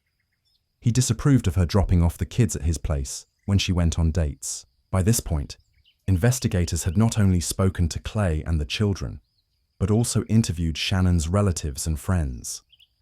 The detectives developed a more comprehensive understanding of the deceased and her family. Shannon had always dreamed of having a big, loving family. Growing up, she was a kind and modest person who loved to draw and was very good at it, winning many awards. At 20, she met 25-year-old Clay Starbuck in Florida, where she had moved with her family when she was young. Clay was on vacation from Alaska. They were introduced by friends at a party and hit it off right away. That night, Shannon learned a lot about Clay. He had gone to school in Colorado to learn about diesel mechanics and later worked on the Trans-Alaskan pipeline, which paid well. However, he was already married with 2 kids. Despite his complicated past, Shannon wasn't discouraged. She actually saw it as a plus, thinking it gave him valuable experience for their future together. Shannon and Clay got married soon after, meeting. As Clay's new wife, she moved in with her husband. At first, she struggled to adjust to her new surroundings in the weather, but she quickly settled in. Shannon's married life wasn't as perfect as she had envisioned. Her husband, Clay, was often away, leaving her to manage the household by herself. However, her love for him gave her the strength to carry on, knowing that his work shifts would eventually end and he would return to her. In the meantime, she took on the role of mother to his children from his previous marriage and soon gave birth to their own son, Austin, followed by another son, Blake, 3 years later. In 1996, they welcomed a daughter, Logan, who was later diagnosed with autism spectrum disorder. Shannon accepted her daughter's diagnosis with love and care, becoming her closest companion. The family was later completed with the arrival of another daughter, Serena. Shannon devoted herself to her children's well-being, education, and spiritual growth. She was also known for her cooking, crafts, and other hobbies within their community. However, she was so focused on being a caring mother and a loving wife that she didn't realize her husband was having an affair at work. When she discovered his affair, she felt deeply betrayed and shocked. This led her to file for divorce in February, marking the beginning of a new chapter in her life. She still had feelings for her ex-husband, so she moved to Arizona to start fresh and ease the pain of their separation. There, she attempted to start a new relationship, but it didn't work out because she realized she still loved her ex, Clay. Clay was also reaching out to her and asking her to come back, claiming he had changed. Believing him, she gave him another chance. In February 2001, they had a son named Marshall, their 5th child.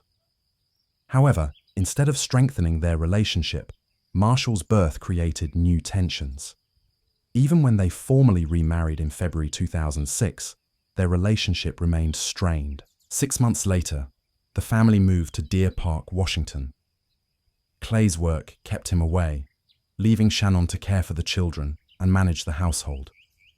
She kept her family entertained by organizing outings and parties at home. However, the frequent time spent apart put a strain on her marriage, creating doubts and mistrust that eventually led to a permanent separation in February 2010. Crossing into her 40s, Shannon started to rebuild her life with the hope of finding love again. She was determined not to give up or make the same mistakes as before. Even when her ex-husband Clay suffered a serious injury, Shannon chose not to go back to him. However, she still provided him with support and help. In February 2011, Clay quit his job and moved to Deer Park to be closer to his children in Shannon. Although he hoped Shannon would take him back, she didn't feel the same way. She had finally found freedom and was enjoying it. After Clay's surgery, Austin and Blake moved in with him, enjoying more independence from their mother. Shannon started a new chapter, finding a part-time job and enrolling in a dental assistant course to support her family since Clay stopped paying child support due to illness. The children stayed with Clay on Wednesdays and every other weekend. By summer's end, Shannon completed her certification and was ready for her next goal. Shannon Starbucks had been seeking a fresh start, creating a dating profile in hopes of meeting someone special and leaving her past heartache behind. She regretted spending her best years with a man who didn't appreciate her and was capable of deceit. Tragically, her dreams were cut short one December morning when she became Shannon of a heinous crime. Her funeral, held on December 10, 2011, was attended by a large number of people, a testament to her bright and sincere personality. She was laid to rest at a cemetery in Orlando. The investigation into her death was swift, thanks to public attention. Detectives focused on her ex-husband Clay, verifying his alibi for December 1st. His fingerprints didn't match those at the crime scene, so they checked his story against databases and examined Shannon's phone, laptop, and diary for other potential suspects. Detectives thoroughly examined Shannon's mobile phone, leading them to add several individuals to the list of suspects. These men had been in contact with her through a dating site, raising suspicions about their potential involvement. One suspect, Tom Walker, had arranged a date with Shannon for December 5th, just hours before her death. Their conversations had been candid, and they had exchanged photos. However, when Tom Walker requested that Shannon take a photo using an adult toy, she declined. Notably, her body was later discovered in the exact pose that Tom Walker had mentioned. Within an hour, detectives located Tom Walker, who was shocked not only by the news of Shannon's death, but also by being considered a suspect. He promptly provided an explanation for his activities on the day of her death, which was corroborated by his colleagues in surveillance footage. The next individual on the list was John Wilson, who had scheduled a meeting with Shannon on December 1st. And as same examination of their correspondence revealed, the investigation revealed that the suitor, whose real name was John Kinlan, had no intention of a serious relationship with Shannon and had used a fake identity. He was married and worked in a different field than he claimed, which explained his secretive behavior. When questioned, Kinlan had an alibi for the time of the crime, which was corroborated, and he was released after providing a DNA sample. The investigation was back to square one, but a breakthrough came when detectives examined Shannon's mobile phone. They discovered that a 911 call had been made from the phone on the morning of December 1st, but it had been deleted from the call log. After retrieving the call, they found it contained only the sounds of sobbing and rustling before abruptly ending. Shannon's phone records revealed a failed call and 11 messages sent after her death. GPS data confirmed her phone was at home, where she was killed after dropping her kids at school. The suspect tried to mislead the investigation and was found to be close to the Shannon family, even using a nickname for the youngest son. After uncovering this information, Clay's statements were examined more closely. He had a clear motive for killing his ex-wife, as divorce can be difficult for some partners to accept. Additionally, he had the perfect opportunity, knowing her daily routine. As a result, authorities decided to track the suspect's car route again, this time using footage from street surveillance cameras. This is when the officers' suspicions became clearer.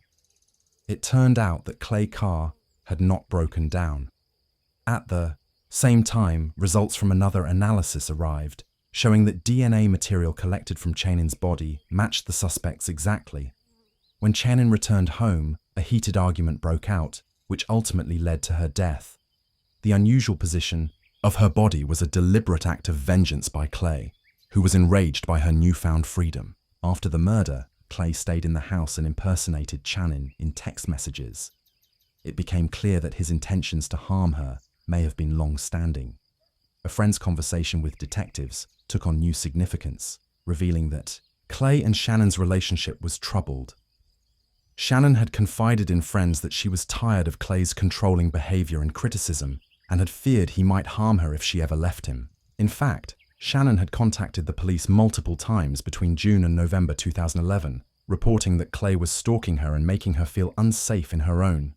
She had become so fearful that she refused to give anyone a spare key to her house. Ultimately, Shannon secured a restraining order against Clay, limiting their communication to text messages.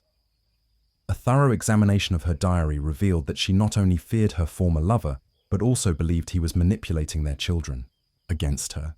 Clay had been spreading vicious rumors and portraying her as promiscuous. As a result, when he was arrested on February 6, 2012, the children refused to believe he was involved. The discovery of a tracking program on Shannon's laptop, a hard drive labeled Shannon's desktop computer in Clay's house, and printed correspondences did not seem to disturb them. The older children questioned the authenticity of the DNA analysis, thinking the accusations against their father were unbelievable and the case was fabricated. However, law enforcement and other relatives had a different perspective.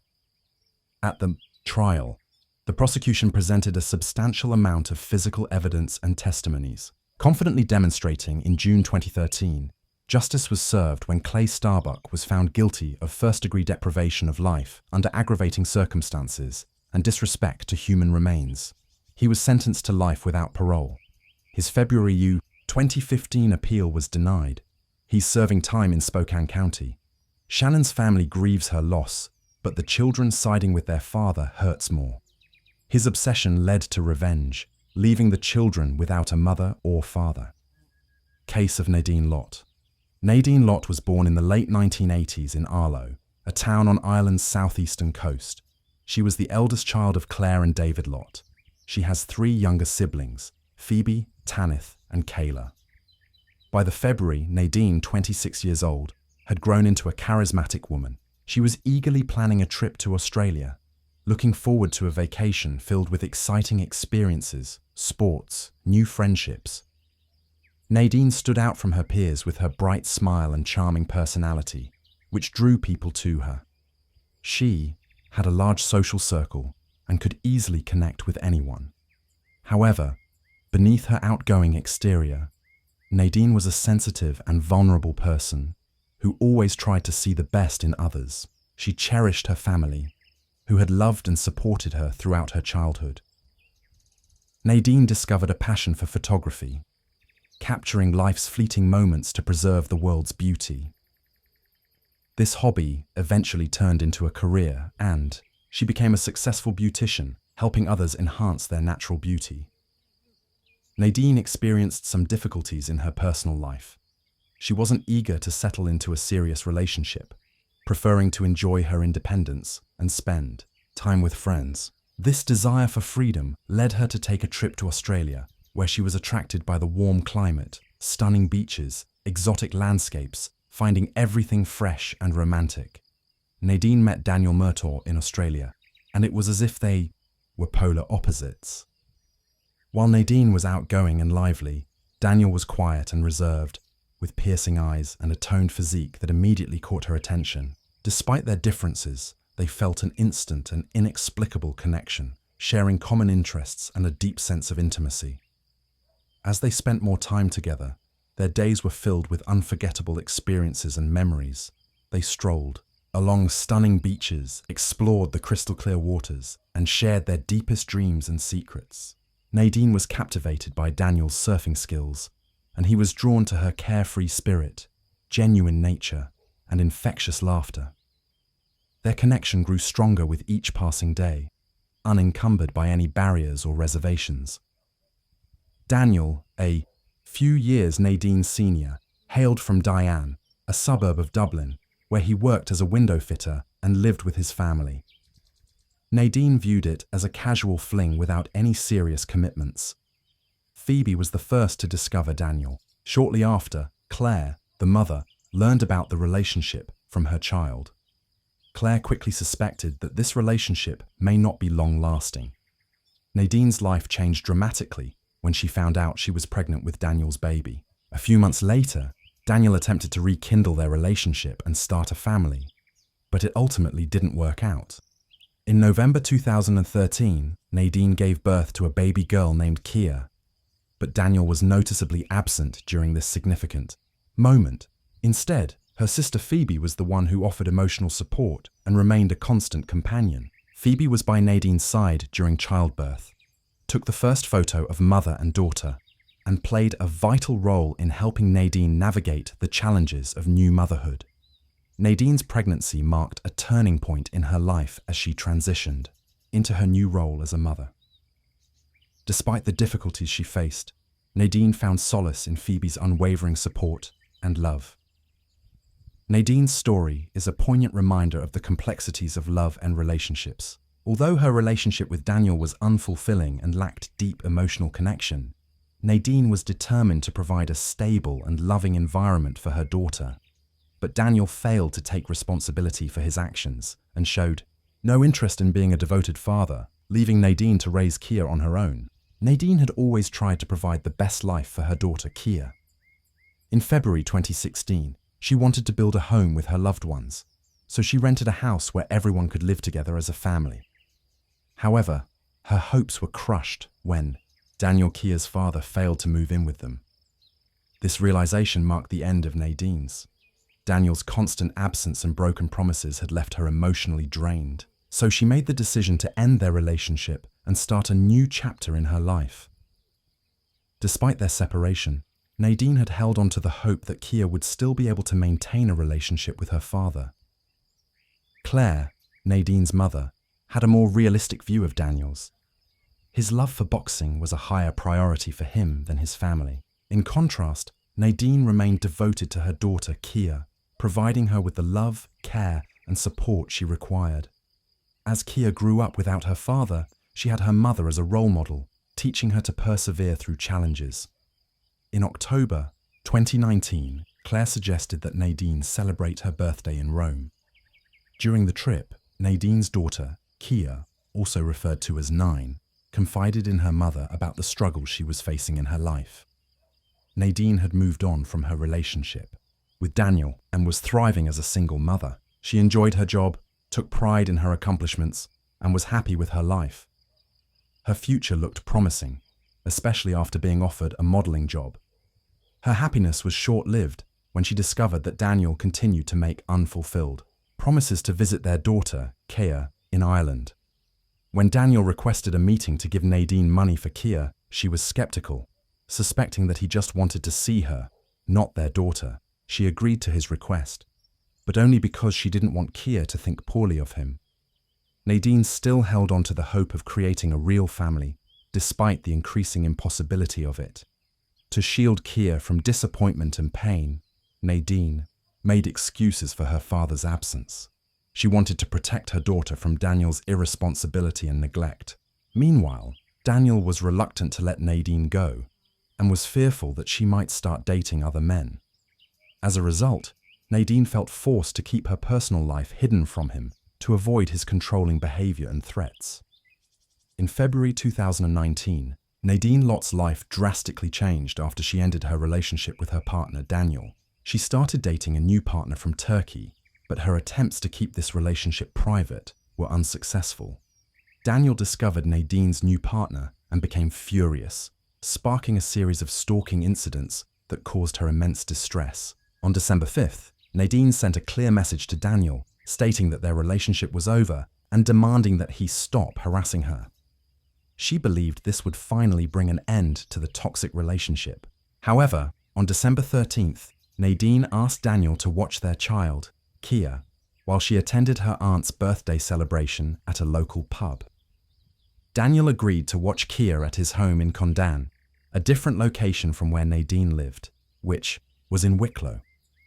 On the night of December 14th, Daniel repeatedly tried to contact Nadine, calling her at 5:57 and 1:26 a.m., but she didn't answer.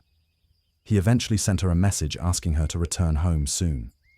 Nadine returned home and changed her clothes, but the events that followed are unclear. What is known is that Daniel attacked Nadine, terrifying her 6-year-old daughter, Kia. The noise and screams caught the attention of a neighbor, Isla Klonovich, who investigated the source of the commotion. Isla saw Nadine lying on the floor, in her hallway, with Daniel standing over her, his face contorted with rage and panic. Horrified, Isla retreated to her apartment and quickly contacted Nadine's family. Mother of Nadine's heard Isla's story. She felt overwhelmed with fear and anxiety.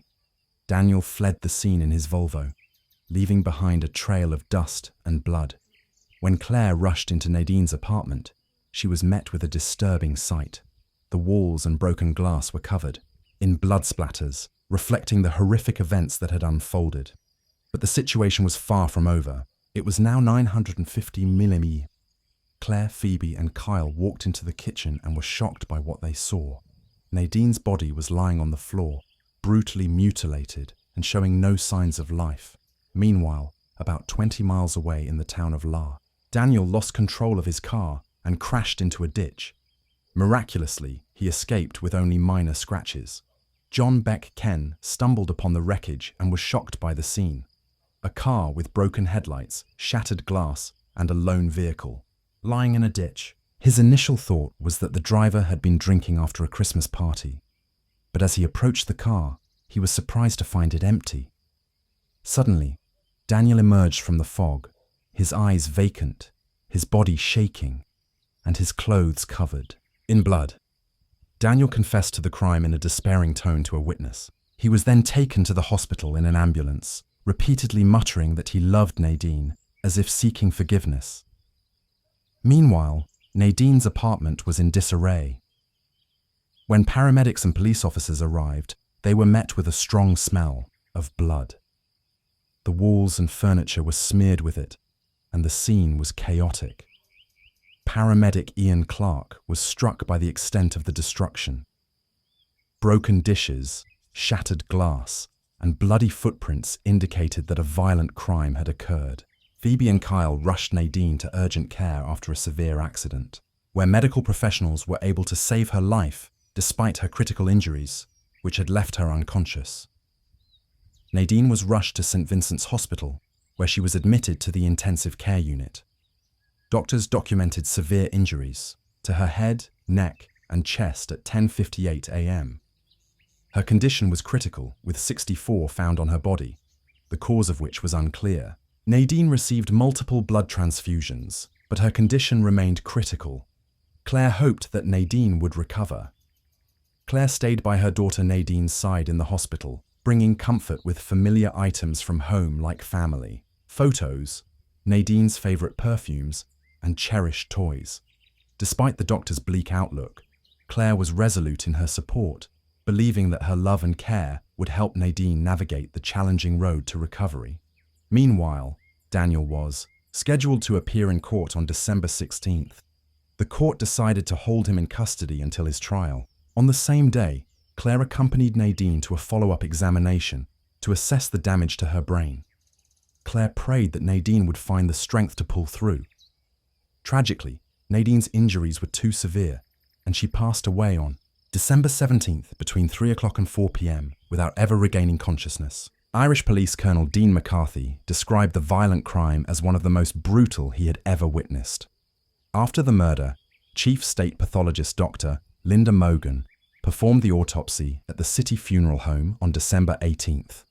Following the autopsy, the victim's loved ones, particularly her family, were left with many unanswered questions. Clea was consumed by her thoughts, trying to make sense of the events that had transpired. The next day, the killer, Daniel, confessed to the heinous crime, describing how he attacked and brutally murdered Nadine. According to Daniel's account, he started by grabbing Nadine, hitting her on the head, and then repeatedly punching her with his fists. Despite her efforts to resist, Daniel continued the assault, kicking her and eventually stabbing and strangling her with a charger cord. Kia, a witness to the horrific attack, pleaded with her father to stop the assault, but her cries were ignored. Despite Nadine's desperate attempts to fight back, Daniel had remarkable physical strength and was impossible to defeat. A funeral service for Nadine was held on December 22nd at St. Mary and Peter's Church in Arlo, her hometown. The ceremony drew over 1,000 mourners, and hundreds more watched the live broadcast as they gathered to bid their final farewells. 6 people carefully carried the coffin containing Nadine, a young and beautiful girl, as if she were asleep in eternal rest. The altar was surrounded by scarlet velvet roses. Nadine's mother, Claire, sat in the front row, struggling to hold back tears as she gazed at her daughter's coffin. Her eyes shone with love and admiration for she who lay before her. Family and friends gathered nearby, overcome with grief, as they clutched handkerchiefs to their faces and openly wept.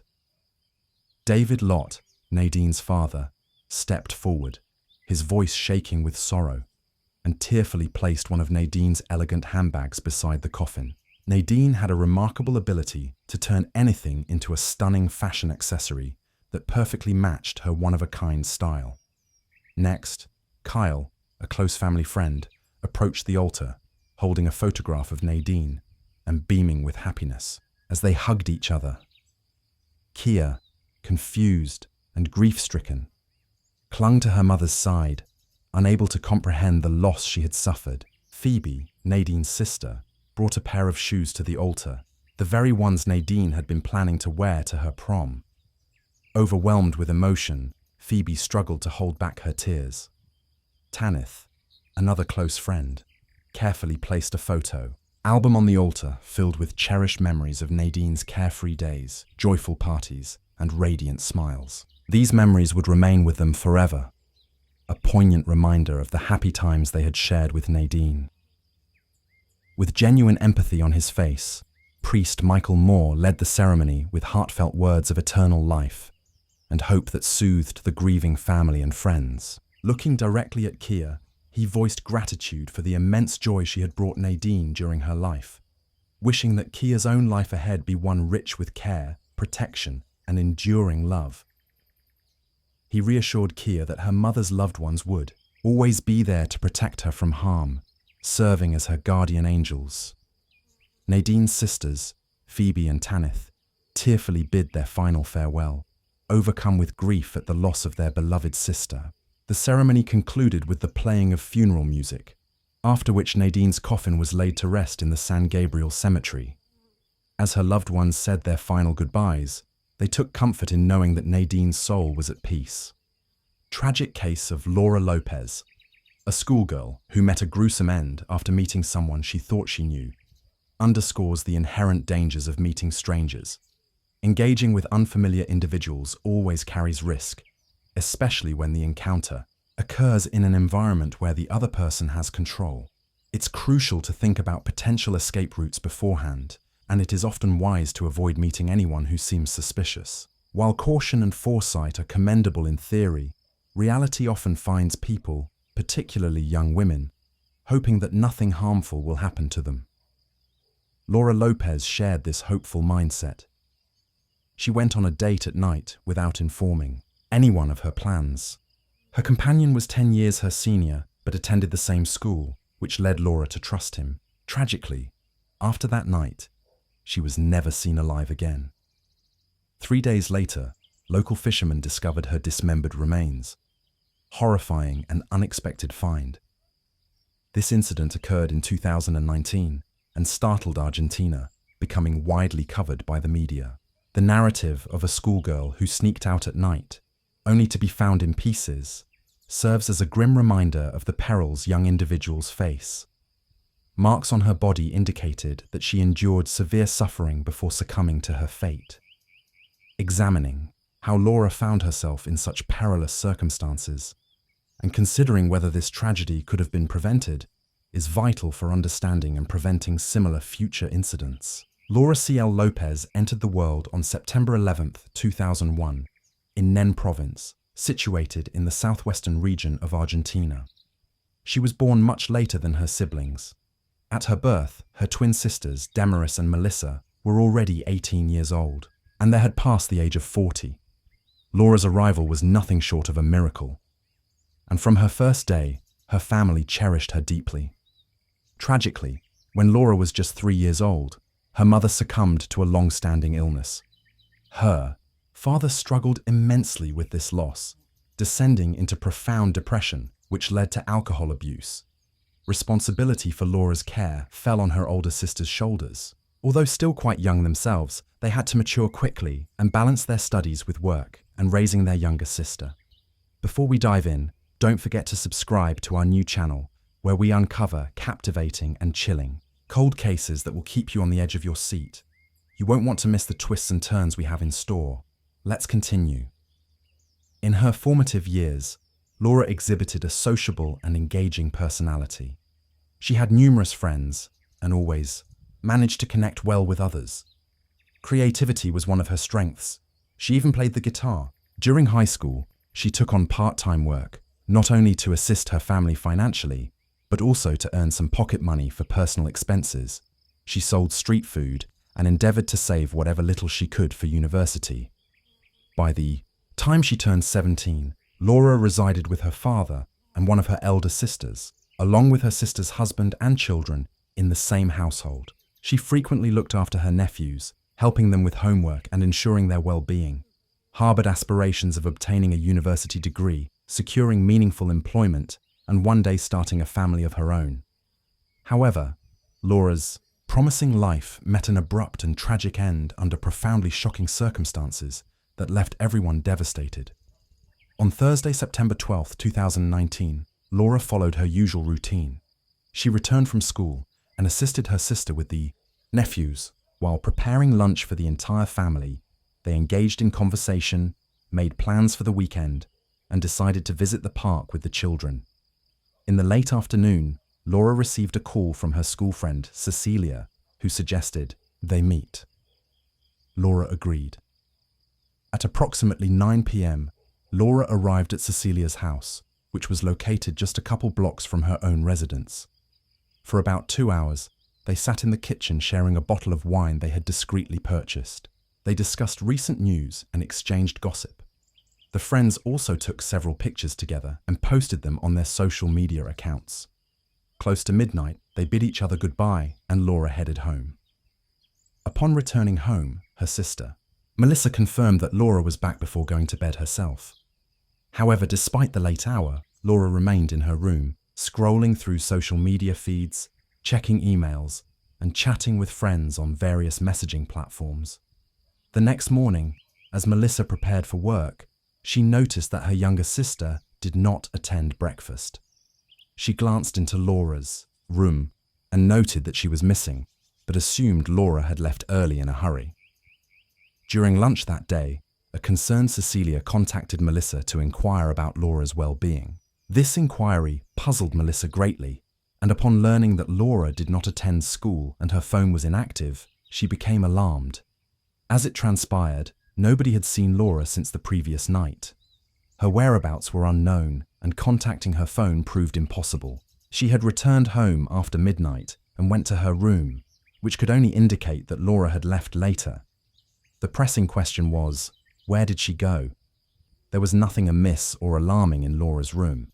Everything was in its usual place. Only a small tote bag was absent, which she likely took with her.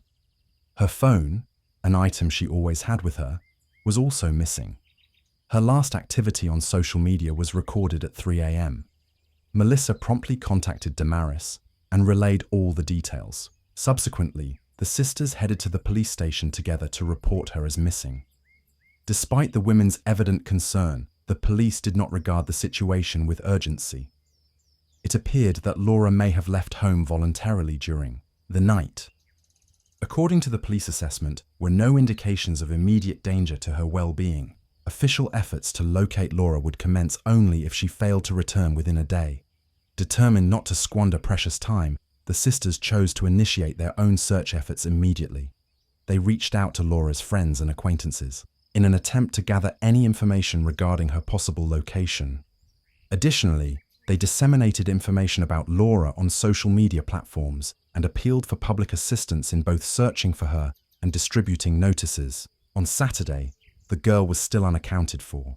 And finally, the police began their search. By that time, news of her disappearance had spread citywide, becoming a major headline. So far, no results turned up from the search efforts, and the girl's family continued to hope Laura would be found safe. Their hopes shattered on Sunday morning, September 15th. 2 men fishing on the Lime River discovered something horrifying.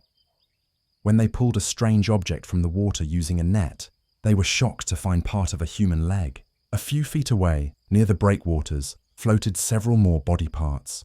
The fishermen instantly informed the police of their horrific discovery. Officers who arrived at the scene retrieved 8 severely damaged human body parts from the water.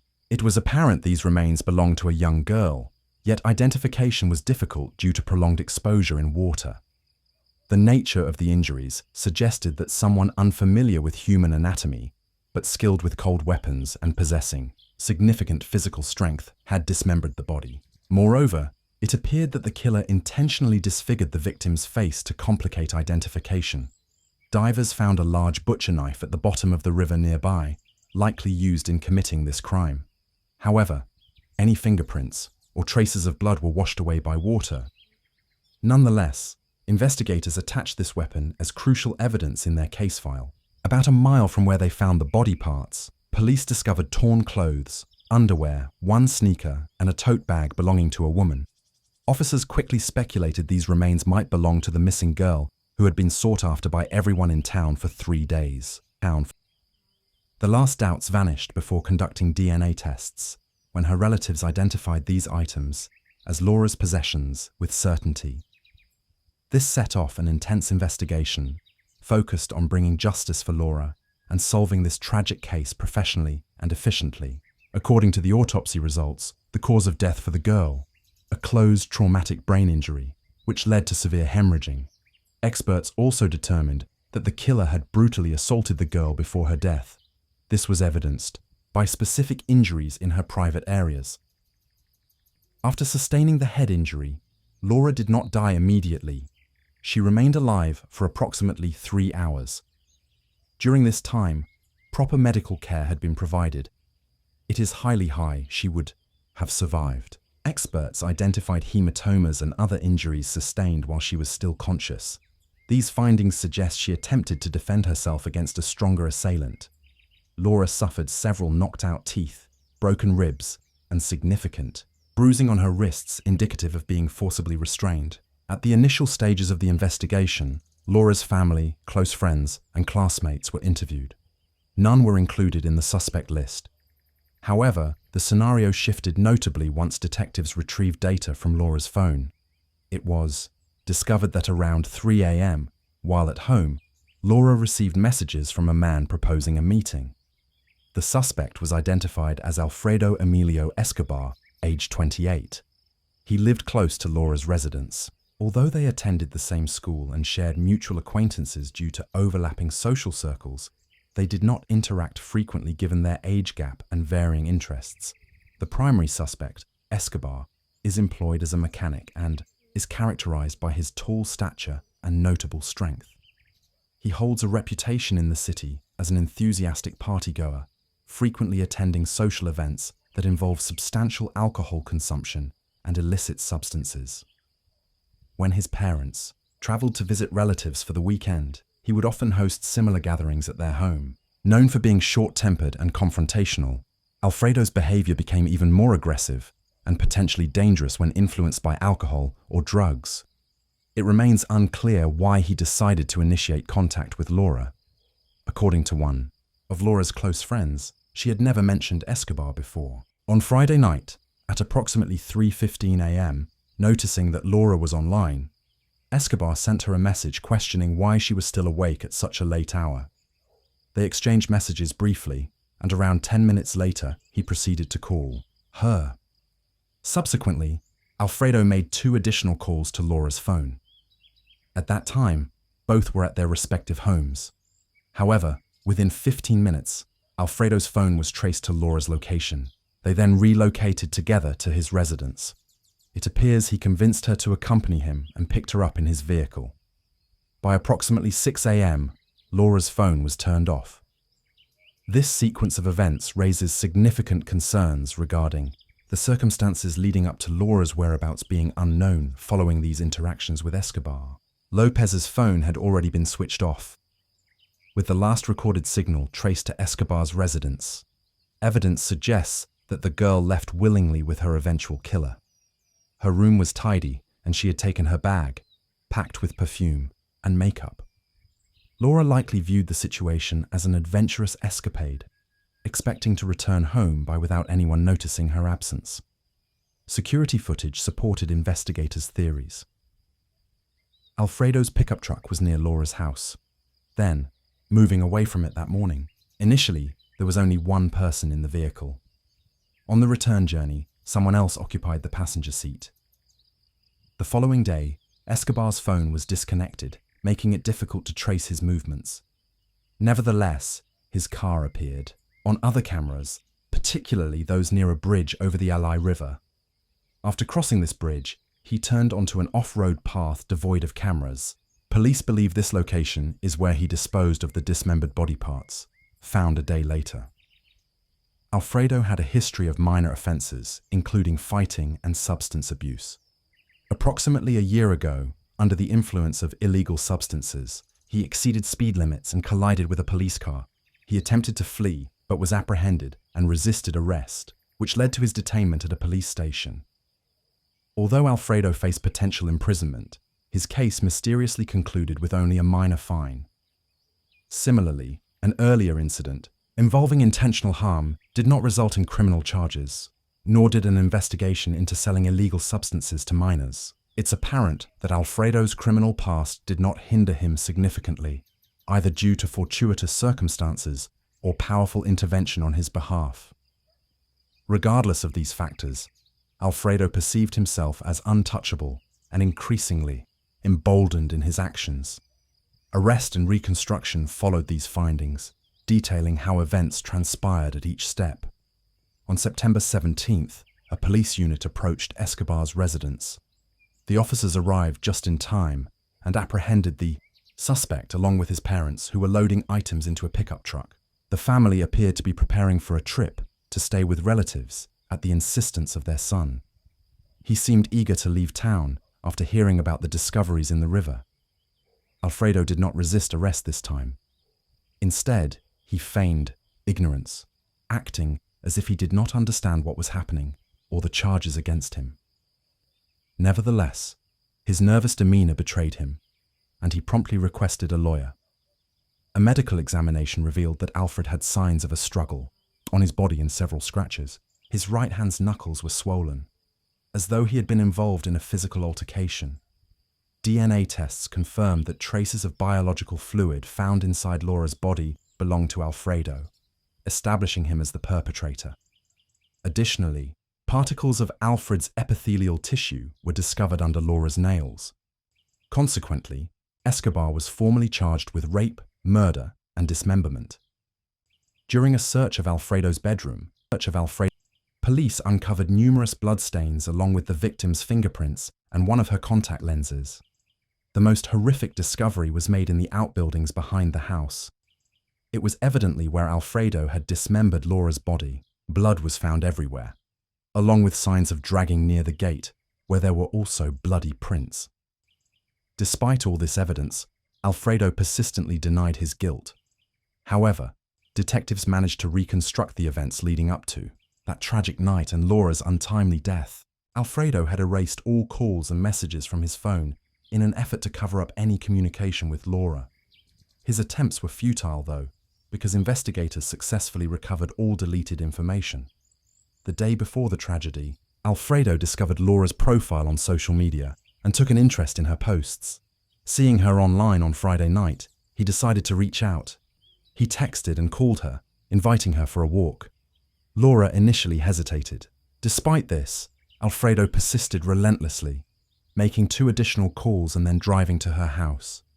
Upon arriving, he managed to convince Laura to come back to his home. Once there, he began behaving inappropriately towards her. When she resisted his advances, he became violent, physically assaulting her before committing further criminal acts. Laura tried to escape. She cried and threatened to inform the authorities. To prevent this, Alfredo hit her on the head, aiming to silence her cries and halt her attempts at escaping. At this point, he started contemplating his next move. He dragged Laura's unconscious form into a warehouse. Realizing she had stopped breathing, he proceeded with a grim decision to dispose of the body in a brutal manner. Although Alfredo was a mechanic with no expertise in anatomy, his physical strength allowed him to dismember the corpse using a large butcher knife and various tools from his workshop. The following morning, Alfredo transported the dismembered remains to a river and disposed of them in hopes that they would go unnoticed. He discarded not only the body, but also the clothes and weapons used during the crime into the water. After returning home, he cleaned his room meticulously, but didn't bother much with cleaning the warehouse. Instead, he just covered the floor with more sand. In the days that followed, Alfredo maintained an outward appearance of calmness and normalcy. However, upon hearing rumors of a body discovered in the river, he made up his mind to leave town.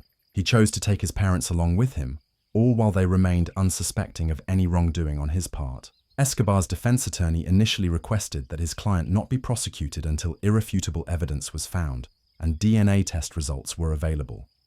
But when all the evidence was collected and there was no longer any doubt that Alfredo had committed this terrible crime, the defense changed tactics. Now he tried to blame the victim, saying she agreed to go home with the man, consented to a relationship with him, and then began blackmailing, threatening to report him to the police.